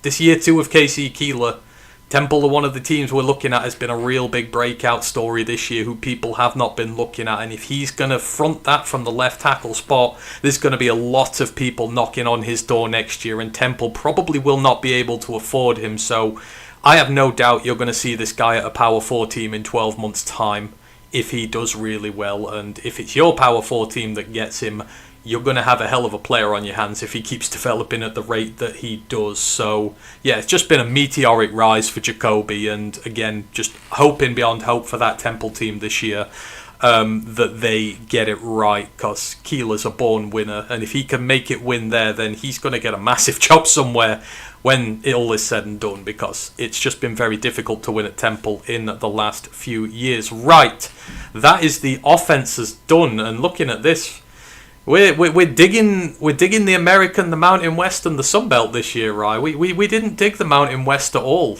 last year, and not as high on the MAC this year. But the MAC lost a lot of its talent, and the CUSA is kind of the CUSA. But I don't know. I think that's a good offense, all Todd. You could make a hell of an offense out of this lot. Yeah, if you took the best players we've picked, like you say, you definitely have a very high performing offense. Like you say, the skill position players are very good. Like I say, and we've only agreed on 1 player out of there must be 60 players there. We've only had 1 agreed pick so far. It says a lot, doesn't it? Like I say, we've only agreed on 1 player out of all of them. And you know what's crazy? It's not just 1 player, it's a running back. Like the one we agreed on last year was a running back, so we've only ever had a joint pick of running backs, which shows maybe there's a little bit of alignment there. But outside of that, there's absolutely, this is just how we think differently. So it's always good fun. But it means you get a wide variety of views from us. We're not just picking the same players. It would be boring if we picked all the same players and didn't talk about as many there. Marbarker goes, the offenses seem fun. They do. There's a lot of good talent in the group of 5, which is why we always try and push it real good. Right, let's move straight on to the defenses. Get back in here again. I'm going to have to find a way where I can put these up and our faces at the same time, but steady steps and all right. We're going to go with the defensive ends to start us off with here. Out of the American, we've got J. Mont Tapp of Memphis and Jack Boosum of Army. And the CUSA, we've got Kenton Simmons of the FIU Panthers, and we've got Brenton Williams out of Liberty. In the MAC, we've got Carter Evans of Eastern Michigan and Andrew Zock of Toledo. In the Mountain West, we've got Dylan LaBarbera from Nevada and Isaac Hubert from Air Force. And then the Sunbelt, we've got MJ Stroud from Georgia Southern and Donnie Smith from Troy. Now, I'm looking at the rest of my picks, and I'm thinking, if there's one place we are going to agree on for the rest of this might possibly be it, but I wait and see. I know 2 players that were selected by at least one of us.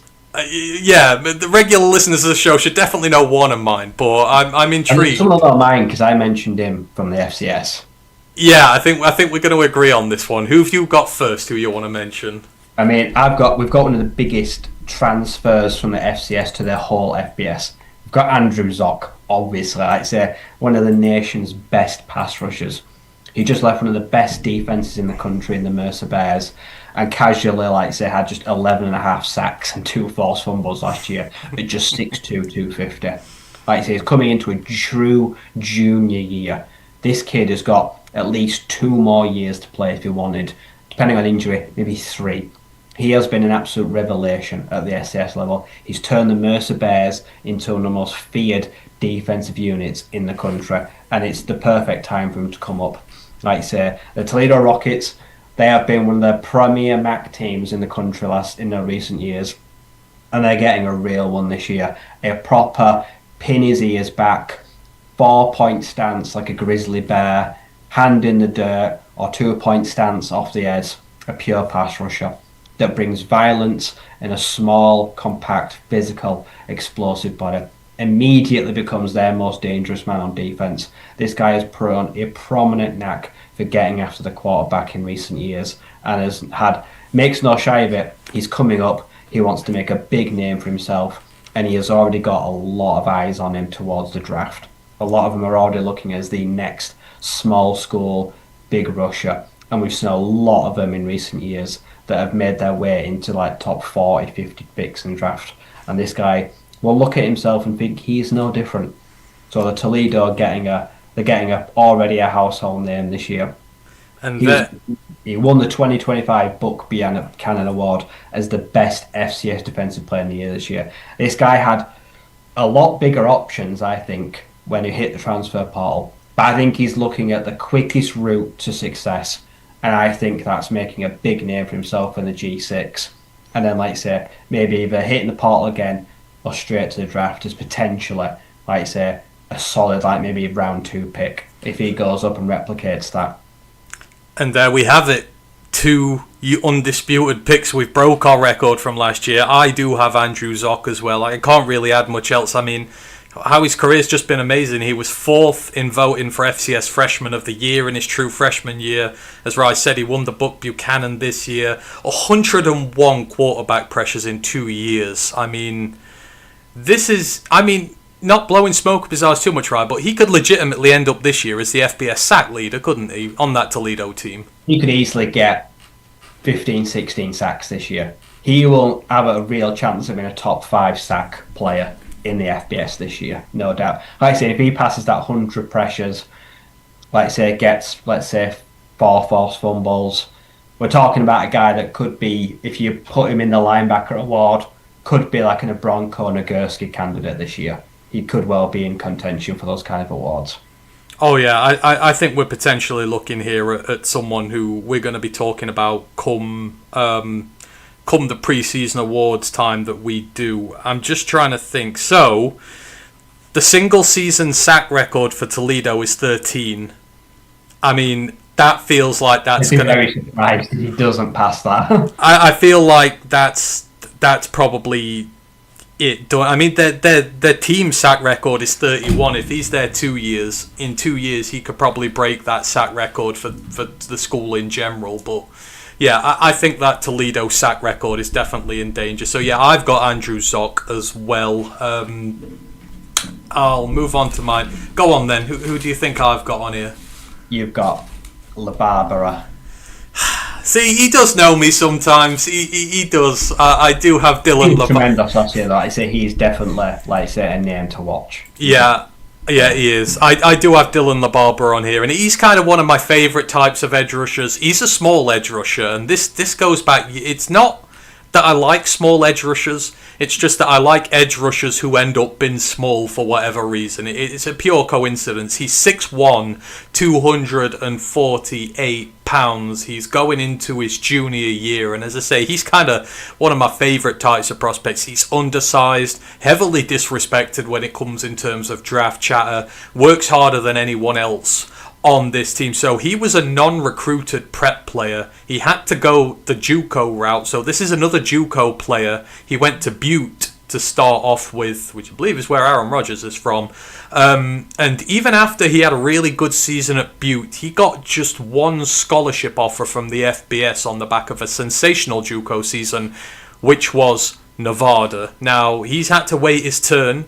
He got a starting job in the last month of 2024 before he tore the Mountain West to shreds last year. 49 quarterback pressures, but 8 of those were sacks, 10 hits, 31 hurries, 74 tackles for an edge, 74 tackles with a 7.5% missed tackle rate. He's got 17 tackles for loss, and he grades at just under 90 on run defense. He's first team All Mountain West. He won Nevada's MVP honors for last year, and I've watched a lot of his interviews and his tapes. He's just someone you're drawn to instantly as a leader on a football team. He doesn't care about personal accolades. He doesn't care about what he does. It's all about the team. And, you know, he has fought, as I say, through JUCO, through no offers from anyone, despite he's playing well, because everyone's just looking at the high. He's gone to Nevada. Nevada's given him a chance, and he stayed at Nevada when he could have left last year and gone to a bigger program, but he's repaying the loyalty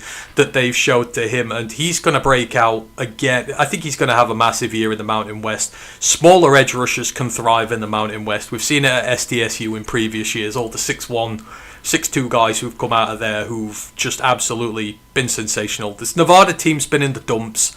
It is getting slowly better. It is starting to win games again. The team is becoming more nuanced. LaBarbera is one of the big reasons behind it. He's the defensive leader. Expect him to be MVP again if he stays healthy all year. But yeah, he is undersized. He has a chip on his shoulder, and he will not stop until he hunts you down. He's just got the attitude that I absolutely love and adore from my edge rushers, and again, a lot of them come from the Mountain West. I have a type. This is my type, and I'm going to ride with him big time. So I've got Dylan LaBarbera there. He's my second one because I've also picked Zoc as well. Who else? Anyone else you've got looking at in the edge rusher category? Jim on tap. That was the other one I'd have gone for if not for LaBarbera. Texas, Arizona State, but last year he's transferred to Southern Miss. Like, just get these numbers. Like I say, he had 62 pressures, 18 hits, 34 hurries, a 91.1 pass grade, a 78.8 run defense, and 76.1 coverage grade, and just on 636 snaps, 70 tackles, like I say, 10 sacks, like I say, a couple of passes defended at 6'3", 275, and now, like I say, makes the move to Memphis, coming off one of the best statistical pass rush players in the country last year. Had a huge impact for the Golden Eagles. Like I say, yeah, he's experienced, he's very explosive, and the numbers all round are very good. He does the dirty work just as well as he does gets after the QB, but he's a very well put together pass rusher. Last year showed all the very best he's got to offer, and this guy, like I say, has got a chance to really start to generate a little bit of draft buzz this year if he can replicate that season again in Memphis. Yeah, certainly a name to watch. Like I say, that's going to have a hopefully follow all that up with another dominant pass rushing year. Yeah, and obviously he's followed Charles Huff there, so he's got the same head coach who extracted the best out of him last year, so it's not as much of a transition as one would expect. Quite a few of those Southern Miss players have gone with Huff to Memphis, so yeah, I agree with you. I think Jim on tap, he saw the potential that the power saw in him, which he didn't quite do at the Power 4 level, but yeah.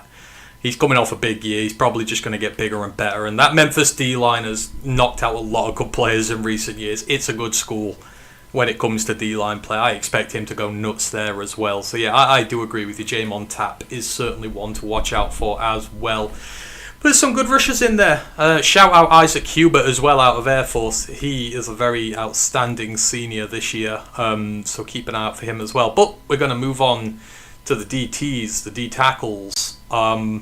And probably out of every single position group from this, the one that I probably liked a little bit the least. But I digress. From the American, we've got CJ Doggett from FAU. We've got Jaden McKinney from Memphis. The CUSA, we've got Dylan Frazier from Sam Houston and Jawan Campbell from Jacksonville State.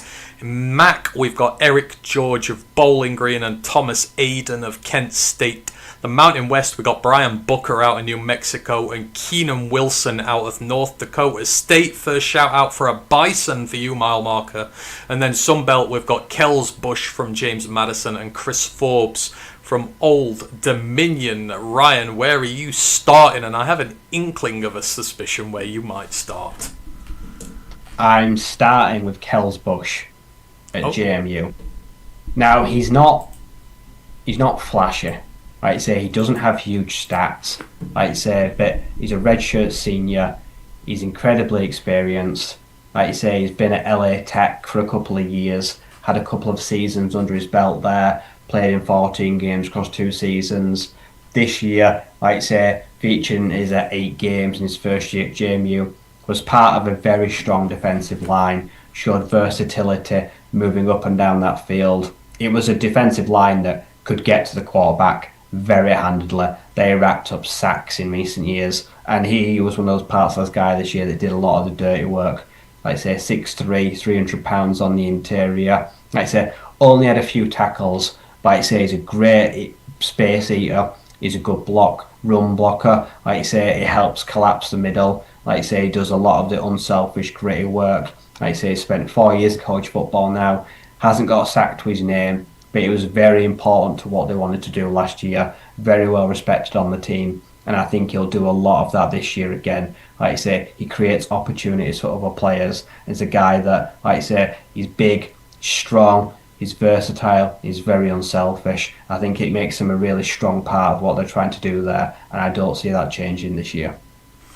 Alright, and yeah, again, another system where you just trust their defensive line players implicitly. Kells Bush there out of James Madison looking for his swan song. I'm moving over to the Mountain West.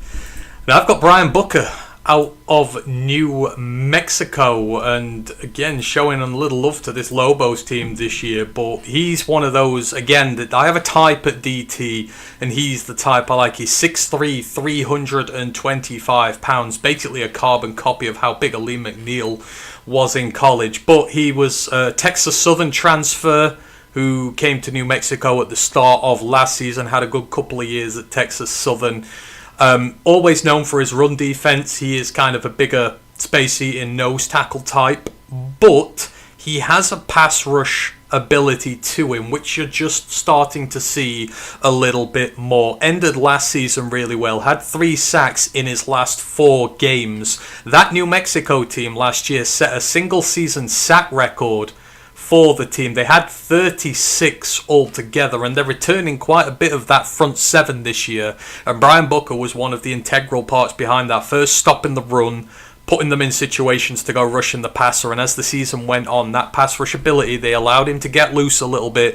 6'3", 325, he's got good speed, height and frame to be able to do the pass rushing role, and it's kind of like Aleem. You saw the pass rush at the end of his college career just start to come through, and you realise that there's something at the next level to work with there. But first and foremost, he's a hell of a good run blocker, and that's what he does for you with upside as a pass rusher. As I say, he's been career good against the run, looking to build on it on this year. This is going to be a contending team. New Mexico, they had a great offense last year. The defense was good, but it was splash play good, so, you know, he wants to lead from that interior, create a dam in there that teams can't get through. He's going to have a big platform to work with, and there's going to be a lot of eyes on the Lobos for the first time in what feels like forever this year. And Brian Booker's just, he's one of those who, if he takes another step forward this year, ends up with 5, 6, 7 sacks, going into double figures for his last 2 years, as well as been a career good run defender, you've then got an eligibility into the draft where teams are going to look at you seriously, and they're going to take a chance on you, probably on day 3, but regardless, they will give you a look, and there's a lot of upside to him. So yeah, Brian Booker for me out of New Mexico, looking forward to seeing him this year again. He just tingles my feeling as someone who's going to just tick all the boxes, and he's going to prove people wrong there. So yeah, Booker out of New Mexico is mine. Who else you got, Rye? I'm going to show some love to the CUSA here, and like I say, the first pick for Sam Houston Bearcats. I've got Dylan Frazier. Like I say, big boy, 6'5", 280, from Texas, went to Texas high school, recruited to SMU, Southern Methodist, didn't play much, found his way in Sam Houston, 2024, started all 13 games on the interior of that defensive line, helped it be one of the second best CUSA in total defence and third in rushing defence. Last year, had 50 tackles, had 2 sacks, also had 2 passes defended. Like I say, he is one of the more reliable, experienced interior defenders. Like I say, he's got a nice long frame, he's got big arms, he gets in passing lanes, he gets to win up the middle, he's got good pressure and hurry rate, turned it into 2 sacks last year. I think this year, like I say, just being a junior, played, like I say, not played a lot of football, but has gained a lot of experience. I think for the Bearcats, he should have a big statistical year this year. Last year, he got his foot in the door, provided experience in all those interior defensive tackle positions. This year, should make one of them his own. And if he can see the field all year, I think he'll start to get the knack of this pass rushing. 4 or 5 sacks wouldn't surprise me this year. Maybe even an interception. Like I say, forced fumble. He gets in passing lanes. He uses that huge frame on the interior. Like I say, I think he's really going to find his feet this year for the Bearcats, who need to bounce back. Like I say, they've had a very turbulent life in the FBS so far. Like I say, and this man is going to be one of the guys they look to lean on to be one of the leaders from the front. There we go. We've got Dylan Frazier or Sam Houston. I'm going to go where I thought you were going to go. But I'm staying in the Mountain West. I'm picking Keenan Wilson out of North Dakota State, not just to placate mile marker, but because potentially out of the pass rushers for DTs, he might be right up there. But he is 6'1", 290 pounds. So again, maybe a little on the small side at D tackle, but it's because he loves to pass rush. He's a junior this year. He's actually out of Minnesota. I think the Gophers have tried to recruit him at one stage, but he has stayed away from them. But last year he was FCS All-American. He was All Missouri Valley first team. Football conference first team. 37 total tackles on the year, 8 tackles for loss, 4 sacks, interception, batted pass, kind of just does it all. But he's kind of like this little spark plug in the middle of this North Dakota State line, which just kind of breaks things open, the firecracker that just opens up those gaps and allows people to go to work, and he's able to make the negative tackles in the backfield, which a lot of these other guys can't as well. Now, you're coming up to the Mountain West, you're coming up against a lot of big, burly offensive linemen. This is a step up from the Missouri Valley, so it remains to be seen just how well he does, especially been on the smaller, lighter side as well. But if the Bison are anything to go by, the defensive line will be good. He will be a big part of that, and he will settle into life in the Mountain West really well. But I just like his disruptive, explosive presence as a pass rusher. They're always the DTs I kind of like to go towards as well. They're either got to be big, hulking nose tackles or smaller, explosive pass rushing D tackles, and I've got one of each here. So yeah, I got Keenan Wilson out of North Dakota State. Looking forward to seeing him play for the Bison. Right, we got 3 groups left.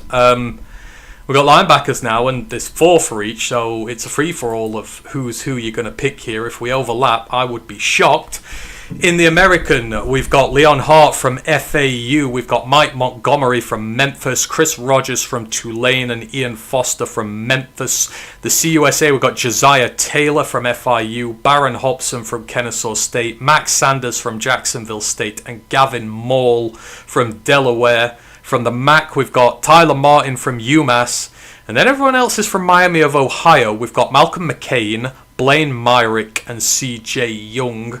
The Mountain West, you've got Blake Fletcher of Air Force, Jackson Eck of New Mexico, son of Jason, Ethan Stulschatz from Wyoming, Elijah Palmer from Hawaii. And then in the Sun Belt, we've got Colton Ferris from Appalachian State, Noah Flemings from ULM, Koa Noatala from Old Dominion, and then Colby Fields from Louisiana Tech. There is a pure buffet of guys to pick from here, Rye. Who have you gone for with one of your picks? I've got Ethan Stulschatz. So, yeah, 6'4", 235. This guy is an imposing figure. Wyoming like their linebackers too. Like I said, they have had a good couple of ones in recent years. Obviously, the most prominent one was Van Esch. Like I say, Leighton Van Der Esch. Like I say, and he's very much built in that frame. Like I say, very important player for them in the middle of that defence. Like I say, senior had 40 tackles this year and a pass defended. Like I say, did play in all their games where possible this year. Like I say, all 12 games. Like I say, he's a rotational guy. Like I say, he's a very physical downhill runner, a primary box defender, but he's got a huge wingspan. He's very well built. Like I say, can drop into coverage, can play all the positions where he needs to be. He does everything that's asked of him. Like I say, defence, that the Cowboys in recent years always have good defences. Like I say, they produce a lot of good defenders, and this guy is able to flitter in between the box and then drop out and pick up those experienced, like say, prospects and help him in the coverage. Yeah, he's a big, imposing figure. He stands out on the field, like say, as a big guy with a big build, and he'll be very important going into this senior year where they're going to look to, like say, carry on, like say, improving where they are. And this man should hopefully see more action as more of a long-term starter, like say, instead of a special teams rotation or core guy. I think he's going to get a lot of looks this year. Yeah, you can't go wrong with a Wyoming linebacker for sure. I'm gonna give love to the CUSA. This is the first pick I've got from here, and I've got Max Sanders out of Jacksonville State, the outstanding true freshman from last year, and he's already built like an NFL linebacker. He's 6'2", 225 pounds. He's out of McDonough, Georgia, 3-star recruit. Big get for the Gamecocks, and they were not scared to put him in. Played in all 14 games, 10 of them as a start last year. Ended up in a New York Times freshman All-American. He was a Conference USA all-freshman team. He was an all-honorable mention for the conference as well, and he didn't play like a true freshman. He led the team in tackles with 85. He led the team in tackles for loss with 11.5. Added up 1.5 sacks, 2 pass breakups, a forced fumble with it as well. And this is a kid who is playing beyond his years. He's already got the frame and he's already got the brain. And Jacksonville State obviously going all the way to the CUSA championship game again before falling in the title game, but he's acting like a born leader now, and he's a true sophomore this year, so his ability to grow is limitless, and you would figure one more excellent season for him there and he's going to be pulling some of the bigger schools from Georgia looking in his direction, looking for a dynamic green dot leader on their defense. But he is just absolutely sensational. Been a revelation for the Gamecocks. Day one, just did not look out of place whatsoever. Traditional middle linebacker to start with, but as you see, 11.5 tackles for loss. He's got this really good blitz ability as well. Great at getting in the backfield, and the missed tackle rate was like 8% for him. For a linebacker in their true freshman year is insane. It just shows a level of technique and timing which you wouldn't expect with someone so young. And yeah, he's well on my radar for in a couple of years now for drafts, because I think he's going to end up at a much bigger school than this, and he's not going to look out of place in the slightest. He looks and feels like an NFL player in the making. So Max Sanders out of Jack State, you know, expecting another massive year out of him. And this CUSA group is quite good all over, to be fair. But yeah, he, for me, is the standout. Who else have you got here, Rye? I've got Gavin Poole, the stalwart Delaware Fighting Blue Hen. So in their last season in the FCS in 2024, he led the team in 71 tackles with 6 tackles for loss, 2 interceptions, 6 hurries, 2 pass breakups and a forced fumble. 2025, they make the jump up, like you say, and nothing changes. Leads the team again, 111 tackles, 6.5 tackles for loss, 1.5 sacks, 3 BUs, and a fumble recovery, and scored a touchdown on that fumble recovery as well. So this man has led the team in most statistical categories at 2 impact at 2 levels of football. He comes in as a senior. He's only like 6 foot, like 220, 230 pounds. He is not big. He doesn't necessarily pass the eye test, but this guy is probably the most integral part of their defense. He is the leader, a blue dot wearer in the middle of the field. He's dominated, like you said, led from the front now in back-to-back seasons. So in 2026, I expect this time next year to be saying led the team in tackles again, because he'll no doubt be the guy that is, like I say, in and around the box, always making plays, has an incredible nose for the football, a bit like a bloodhound, and his, like I say, his pass rush and his coverage skills are working all the time. So this guy is probably one of the most important players to their team in this whole linebacking group. Yeah, I do like him as well. We did the preview of that Delaware team, and certainly one of the most impactful players on there. But yeah, as I say, I love this group of CUSA linebackers. They probably have all made it in here. But yeah, Gavin Mull for sure, and that Delaware team, no one's overlooking them now. Started with a bang. We'll see how they do in year 2. My second pick, and I'm going back to the Mountain West, so we're sticking with the Mountain West and the CUSA. I know he's a coach's son, but he's not done it the easy way. I've got Jackson Eck from New Mexico, and as I say, he may be the coach's son, but he's had to come up the difficult way. He started off at Idaho in the FCS, had his freshman year in 2023, had his breakout year in 24 as a sophomore. He was an FCS All-American, had 134 tackles, 3.5 tackles for loss, interception as well. And then he came up to New Mexico last year to obviously join Dad, who was there in his junior year. And he started and played in all 13 games, racked up another 129 tackles. He has 263 tackles in the last 2 seasons. He is your old school linebacker who is just on the ball every single play. He was first team All Mountain West. He was the co-defensive player of the year in the Mountain West. He was 10th nationally in tackles and tackles per game.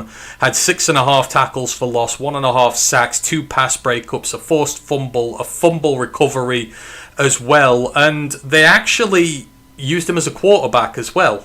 He threw a couple of passes, had a completion for like 35 yards. So they occasionally bring the linebacker out to throw dimes in that room, which is a funny one. But yeah, showed up big in the game against UCLA, came up against power opposition, did not look out of place. This is, he's not flashy, he's not one of these off-ball linebackers who get loads of sacks, and this is just your old school, I'm going to make 150 tackles a year, and I'm not going to feel it whatsoever. I'm built like brick shithouse, as they say, and I love this old school thumping type of linebacker who's just been so good. And again, this New Mexico team has turned around its fortunes so quickly. He's one of the big parts of that defense. Getting him back this year, he's going to be the defensive leader again. He's probably going to make well over 100 tackles for a 3rd year in a row, and then we'll probably look at coming up to the draft this year. I'm not sure if his first year he played little enough to get a red shirt. I do think this is his senior year, but he is, just old school as they get. Out of the Mountain West, they build their players tough. Mountain West defenders make it in the NFL, and I would not expect any less of him either. So yeah, Jackson Eck for me is he's just a great player. Your old fashioned type, and I like those. So we've got a couple from there. Is there anyone else you want to give a little shout out to? Because there's a lot of guys in here. Yeah, I'm sticking in the CUSA. It's time to shine. Shout out to Baron Hobson, who smashed the Kennesaw State tackle record this year with 138 total tackles, 6 passes defended, a forced fumble, and an interception. The guy wrote his name into the history books this year. He is by far their most important defender. He wears the green dot. He has got a nose for the ball. He makes the plays, always in and around the ball on every single play, always making a look for himself. And if they've got any hope of retaining their title, I think this is one of the men that will have to be relied on to do it. Like I said, he will be out to try break his own record of total tackles in a season, no doubt. If he gets between 130 and 150, would not surprise me. Like I say, he's one of the most productive linebackers in and around the group of 6 football right now. You know what? Because there's that many of them, I'll allow a 3rd pick for here. We've got him there. I just do want to give a shout out to the Sunbelt. This is not a bad group of Sunbelt linebackers. These lot have suffered a lot of injuries. Koa Noatala, of Old Dominion. He would have been right on this list. He lost his entire 2025 to injury, but we know what Old Dominion and their linebackers have been like. Jason Henderson recently, they've sent guys up to the Power 4 year on year. If he gets back to his healthy self, he's going to be amazing. Also, Colby Fields is on there, Louisiana Tech linebacker. He was in my team last year, and he's been in my preseason watch list teams, and he's been in my teams for 3 years now. He lost last season to injury as well. Basically, he's going into his 6th year. which is what's going to hold him back in terms of draft prospects. But the highly touted kid who went from LSU, I think it was Ole Miss, there were two teams who gave up on him in the SEC. He's come to Louisiana Tech. He looks amazing. He's way better than what the Sun Belt is, but suffered a bad injury at the start of last year when he was knocking it out the park. He'd had a tremendous start to the year, got hurt, he's back again. So I will put Colby Fields back in as another one there. Like, he is a power player playing in the group of 5, and if he's healthy this year, he'll knock it out the park for Louisiana Tech in the Sun Belt. So give him his due love. Right, we're into our last 2 groups, and we got the corners first, and I think we might have some overlap here, but we'll see if I can get the right column done. So in the American, we've got Elijah Green out of Tulsa, and we've got Caden Jenkins out of North Texas. In the CUSA, we've got Traquan Fagans from Jacksonville State and Tyler Hallam from Kennesaw State. The MAC, we've got Jarvarius Sims from Western Michigan and Jojo Johnson from Bowling Green. The Mountain West, we've got Avery Helm from UNLV and Aiden Walker from Nevada. And then in the Sun Belt, we've got Chance Gamble from Georgia Southern and Brent Gordon Jr. from Louisiana. And I'm going to go as far to say as we could have consensus on both picks here. Maybe for the first time ever, because for me, there's 2 that are absolutely head and shoulders above the others. But Ryan, where are you starting us off with the corners? Well, I'm starting with Chance Gamble. Ooh, so Chance was on our list last year. He was, and I'm banking on him coming back because unfortunately last year, after just 4 games, he had a devastating shoulder injury, had to have a really severe surgery on it, and was handed a medical hardship waiver. But before that, he had like an interception and 10 tackles in his first 4 games, so he was already playing well. But does have 4 interceptions, 9 pass defending, 70 tackles in 1 and a bit seasons. Like I say, at 6'1", 90, 6th year senior. Like I say, 2024, like I say, he started 10 games, had 640 snaps. He was one of the best Sun Belt and G6 DBs. Like I say, what should be his last year? I'm banking on him coming back from injury. Like I say, proving everyone that he's still one of the best cornerbacks in the country, and hopefully staying healthy and having a big year this year because he's so important to what they want to do. He was a huge loss for them in 2/3 of their season. Like I say, and he was one of their premier ball hawking playmakers. And I'm hoping now he's fully fit, gets back to doing what he does best, and that is being one of the top cornerbacks outside of the FBS. And he should hopefully have a great year this year.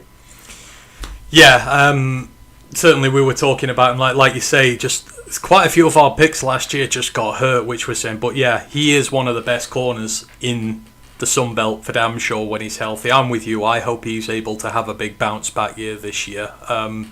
Because yeah, he deserves it as well. So especially with shoulder injuries, you just hope they're able to get over them. But I do believe he's healthy. I think they've said he's healthy going into this year. So we hope. Right, in that case, I'm going to go with the American. We've got Elijah Green out of Tulsa, and I am quite frankly shocked that he's still there. He's one of the best for me DBs in the group of 5. Period. He's appeared in 18 games with 16 starts for Tulsa, 77 career tackles, 9 pass breakups and 7 interceptions. But he had a big year last year. 5 interceptions, led the team, led the American. He had 7 pass breakups to go with it. 59 tackles altogether, which was the 5th most on the team. He loves to get hot and heavy against the run. Had a couple of multi-interception games and led the team with 7 pass breakups. Had a fumble recovery as well, but he's just instinctual. Like when you come to cornerbacks with instinct who knows where the ball are, you see most of his interceptions. He's jumping routes. He's able to anticipate what quarterbacks are going to do and puts himself in a position to pick them off with ease. These are not just like moon balls getting thrown at him and he's there to pick them up. Like these are genuine works of art in terms of how he just baits quarterbacks into the pass. And as I say, he had such a good year. He was on our list of group of 5 guys who were going to transfer to bigger and better things. And fair play to him. He stayed loyal to a Tulsa program that's been rotten in recent years. And he's going to be, once again, one of the best corners in the group of 5 period. Certainly might be the best corner in the American period. Probably is. And if he's not this year, He's certainly going to transfer, I reckon, next year. He is a junior. He'll have 1 year left after this. I would fully expect him to go spend his senior year somewhere to improve his draft stock, providing he stays healthy. I'll have Chance Gamble and that last year, but yeah, certainly he's in the best form of any corner coming into this year. One of the most instinctive corners coming into this year. Just everything you like there about Elijah Green. 6'2", 195, the build, perfectamundo, everything you want. Run defense is really good. So yeah, I've got him on this list, and I'm fully expecting something huge of him this year. So yeah, Elijah Green out of Tulsa, and then who else have you got, Rye? I've got Jojo Johnson out of Bowling Green. Like there, this kid is a going into, like say, a grad year senior, 6 foot, 180 pounds. And what this guy did last year in such little football is remarkable. He only started 3 games and appeared in 11, but finished as the number 6 corner in the nation and the number 1 in the MAC with 1.27 passes, defended passes per game. He broke up 11 passes in just 3 starts, had 22 tackles, a fumble recovery, and an interception. He's by far one of the best ball-playing corners in the entire country. Targeted tons in just 3 starts, 11 games, but constantly was in the way, getting his hands in, jumping routes. Like I say, he's got a magnet. The hand-eye coordination, the ball skills are absolutely fantastic. And this is a guy that's not even a starter, but hopefully this year will be thrust into a starting role, and hopefully will start a lot more games, and you're going to see those numbers really fly up this year. He's got a great build, 6 foot, potential 190 for the NFL. He's got fantastic hand discipline. Like you say, he's got great ball skills. Like you say, and he's got chances to make turnovers. He just needs more playing time. And if Bowling Green's got any sense, they make him a starting corner this year. I think he could be one of the best corners potentially at the D1 if those kind of numbers do translate to a larger starting period. But yeah, he's going to be very productive this year. And I fear for QBs throwing his way, like I say, when he can do such small sample size but have such a big impact. Those numbers are nuts for someone who started 3 games. That's absolutely crazy. Yeah, Jojo Johnson there at Bowling Green, one to watch out for in a bigger role this year. And then I've got the other Sunbelt corner, Brent Gordon Jr. out of Louisiana, the outstanding young true freshman from last year who got thrown in the deep end with his first ever career start against Missouri, but absolutely did not look out of place and went on to have a fantastic true freshman year. 62 tackles, 1 interception, 12 passes defended. Another who just has a knack for knowing where the ball is and being able to get in harm's way in terms of breaking up the passes, and just shows an instinct belying his really young years. And again, it's not the easiest working in the Sun Belt. A lot of run heavy teams, you've got to do a lot in the run game. The run defense has to come on a little bit for him, but in terms of coverage corners, he could probably already be one of the best in the conference. And if you take a sophomore leap with your run defense, put on a little bit of weight, I mean, he's not too bad. He's 5'11", 200 pounds, so he's built quite good. He's a good size as well. You just learn to harness that 200 pounds of muscle in the run game, and he's going to be absolutely tremendous. He could have a great sophomore year, and again, another who in 12 months' time we will probably see at a much bigger school in Louisiana, potentially, or neighbouring areas. But a lot of people will be after this kid's signature if he builds on this wonderful true freshman year. But as I say, another instinctive ball hawk belying his years. The young version of Elijah Green, to be fair. You get that interception count up this year as well, turn the PBUs into interceptions and turnovers, and the sky is the limit for him. So the young 3-star out of Louisiana, thrown in against SEC opposition day 1, didn't look out of place since. Look out for him to have a huge sophomore year there in Louisiana, and hopefully the Raging Cajuns, if they go on to win the Sun Belt, he's also got himself a platform to work on as well in the bigger games. And then the final group of them all, before we... best groups as well. It is indeed. We've got the safeties. We all love safeties here on this show. You know that we love our safeties, and it is no different this year. When I can finally get them up. There we go. So, because we're down, you can't see, but from the American, we have Zach Williams of Tulsa and Jack Tienchu of Tulane. From the CUSA, we've got KTC from Delaware and Caleb Nix from Jacksonville State. From the MAC, we've got DJ Walker of Miami of Ohio and Bryce Llewellyn out of Eastern Michigan. In the Mountain West, we've got Roger Jones Jr. out of Air Force and Jake Pope out of UNLV. And then in the Sun Belt, we've got Mario Easterly from Old Dominion and Dateon Smith from Marshall. Who are we looking at in the safety group, Ryan? For me, there was only one place to start, and that was the big-time portal. Right there, Jake Pope.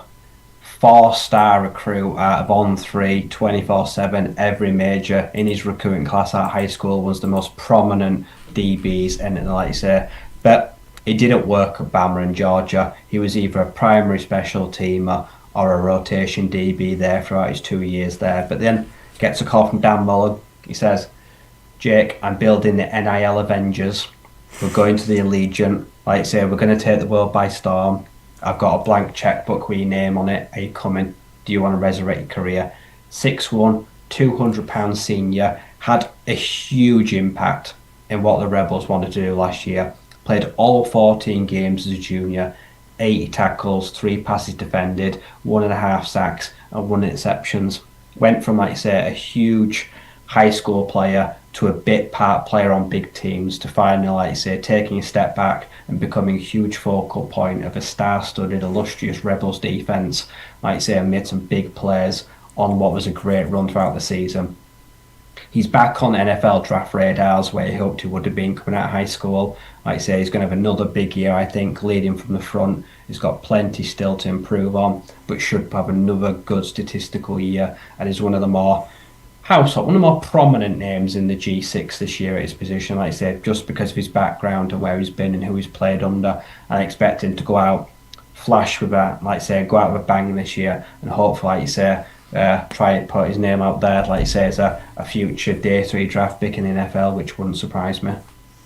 Yeah, he was on my list as well, potentially, for this. Like you say, just these guys, sometimes they just need a fresh start at a smaller team, and then he looks far too good for the Mountain West, but expecting another big year there for J Pope for sure. I'm actually starting in the CUSA. I've got KTC, CA. I'll call him KTC. It just sounds so odd to say. But yeah, the safety out of Delaware, and you look at things that went right for that Delaware team last year as to why they were so good in their first year up. And you've already got the likes of Gavin Maul in that linebacker room, but having KTC at the safety position as well, it was his first year there. He's come up from JUCO again, another JUCO player. He was a junior last year. He's coming into his senior year, but nearly 100 tackles for him in his first year, 5.5 tackles for loss, 3 interceptions, pass defended, forced fumble recovery.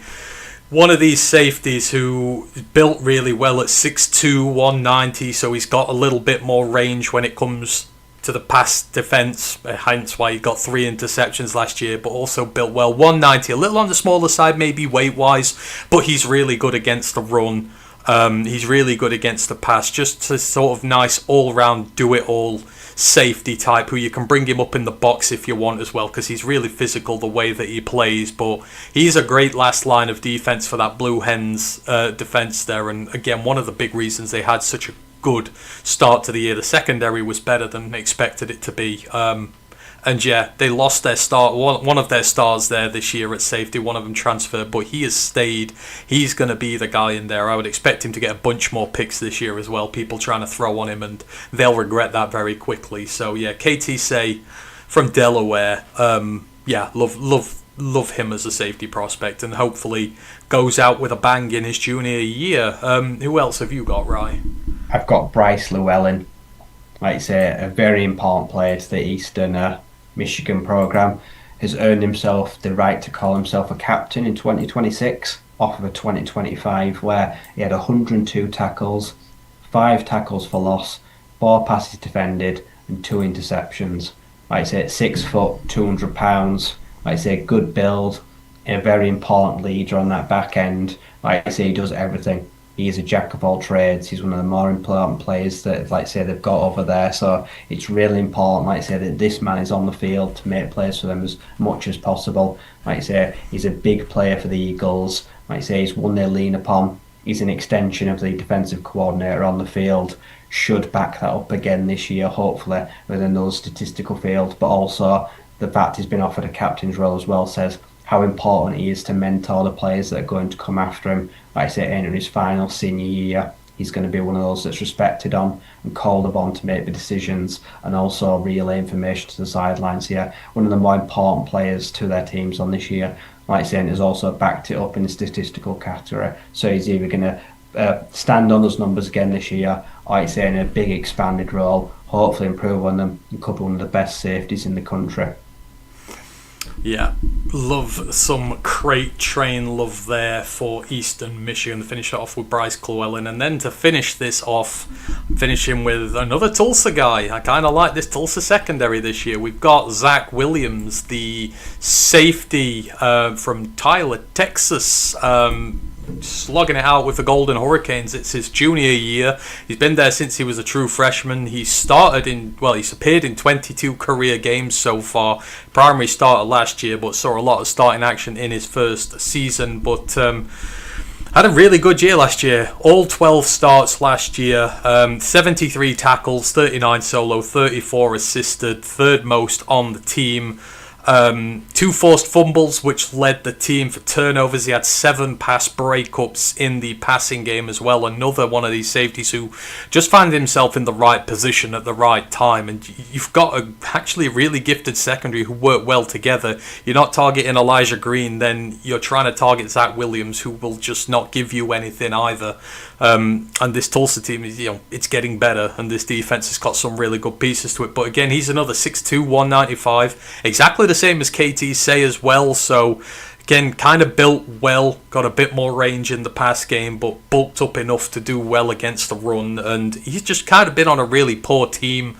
Surprised he stayed there after having such a good year last year again, but they're obviously building something that they're holding on to their better players, and I'm kind of looking forward to seeing what they can do this year. But yeah, good against the run, good upside in the pass game. Again, try get some of those pass breakups, turn them into interceptions this year. They'll be critical for Tulsa, the turnover count, just to help them win some more of those narrow games. And, fully expecting him to be able to take that leap forward. And still got a year left after this, so not too late for him to transfer up to the Power 4 after when he's said and done, and have one shot at the big time before attempting the draft. But certainly talented as they come. So Zach Williams is there out of Tulsa. And with that, I think that is just about it. Is there any other safeties you want to shout out, Rye, or are you happy with what we've got there?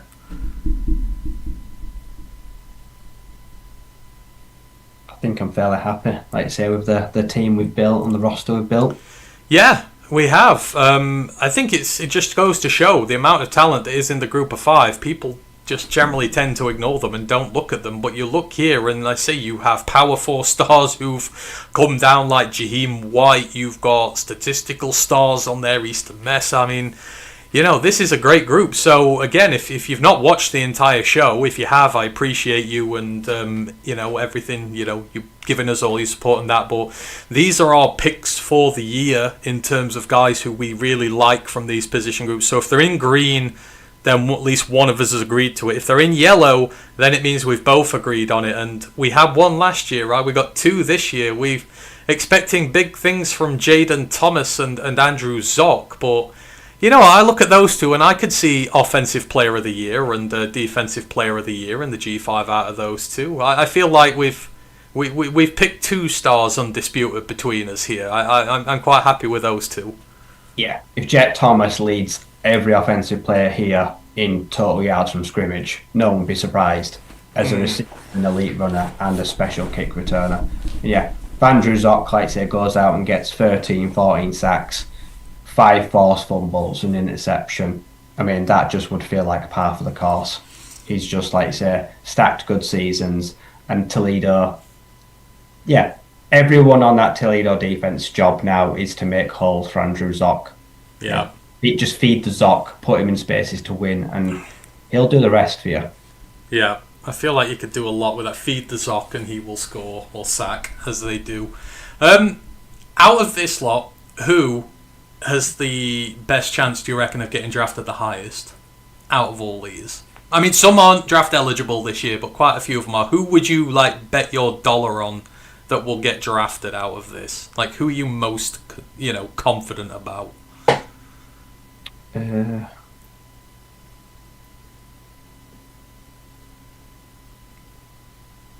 See, I look at this. I'm pretty sure Peter Clark will get drafted pretty good, providing he has a good year.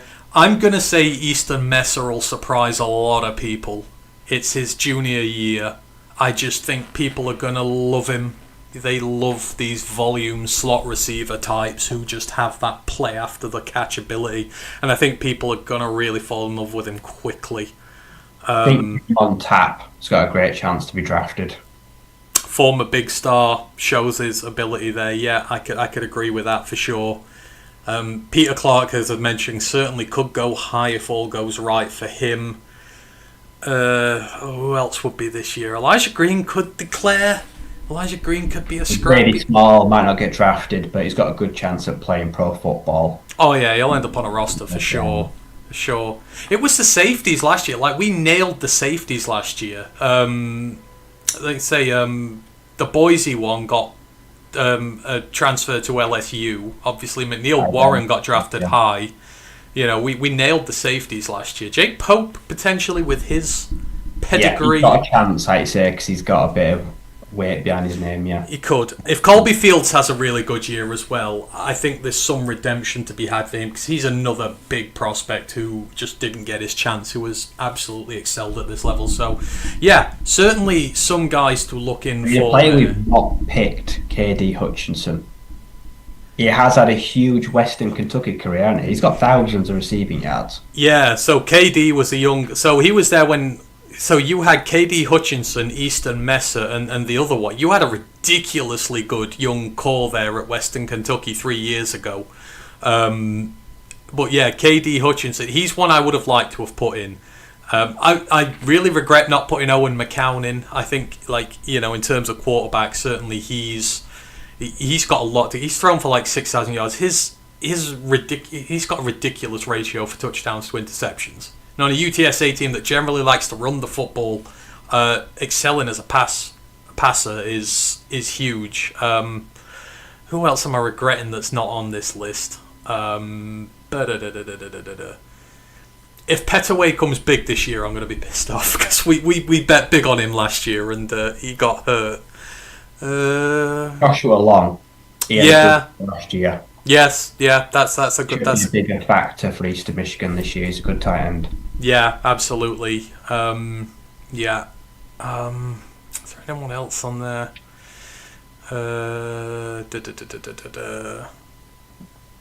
As I say, Nawatala, if he gets healthy for Old Dominion, that could be great. But he needs to get healthy first, because his injury was pretty bad. Okay, right. I think that is everything. We'll about leave it for there. So let's go back to where we were at. Again, if you've not seen, you can always go back and show the show. No Grandizer. We're not doing kickers, punters, and long snappers and fullbacks. I don't believe he ranks fullbacks. It's hang on. Let me check. But I'm pretty sure he doesn't rank long snappers or kickers. But I could be wrong. Where are we at? SEC. No. Why do I want SEC? Oh, I'm wrong. He does rank long snappers and kickers and stuff like that. So yeah. Okay. Yeah. We're not that there. So. And what makes you look at these guys and not the top four? We did the top four last week. So we did the Power 4 teams last week. So we do both. So with the Power 4, we rank the groups by position, but we also talk about the players. But then specifically with the Group of 5, it's kind of not as many people know about them, and a lot of college pods talk about Power 4 players all the time. So we always like to give our attention towards the Group of 5 as well. But we did the Power 4 last week. We give each group attention as they go, but we just do it show by show.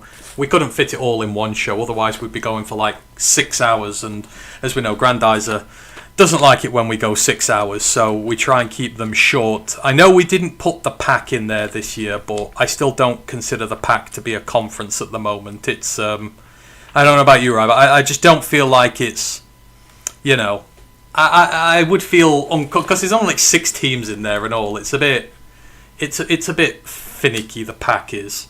Yeah, there's only a couple of teams in there. Like half the players are from like Texas State and stuff like that. So yeah, it is what it is. But let me just check that I've not missed out on the chat there. There's a Lions fan still dreaming of safeties that don't get hurt. Absolutely. Is Hank happy with the list? I'm sure Hank is happy with the list. This has been quite the series. What I enjoyed is y'all's enthusiasm for players across the colleges makes me excited about the future. Appreciate you, Marbarker. We give everybody love here. If they're a good player, it doesn't matter where they play for. We love them, unless they're from Michigan, in which case, no. Got to have our long snapper review. Ash will do that. Ash reviews long snappers, so we'll ask him to do that for you. But it would be too burdensome for us to do long snap. I don't know bugger all about them, so it is what it is. Right, anything else you want to mention, right, before we get out of here today? Nope. All right. Yeah, that's fun. So I think, as I said, next week we are going to cover media days, and we're going to look through the preseason rankings for each conference and, you know, have our opinions on them, because I don't know about you, I've seen them and I disagree heartily on a lot of the conferences and what they're thinking, so it's always good fun. But yeah, we're going to look at a lot of people too high on South Carolina for my liking. I want some of their drugs. Teams like that, I hope they don't do well, because we put all our stock in them last year and they did nothing. So, like, I want them to be bad this year, because, you know, you're not doing it when I don't believe in you.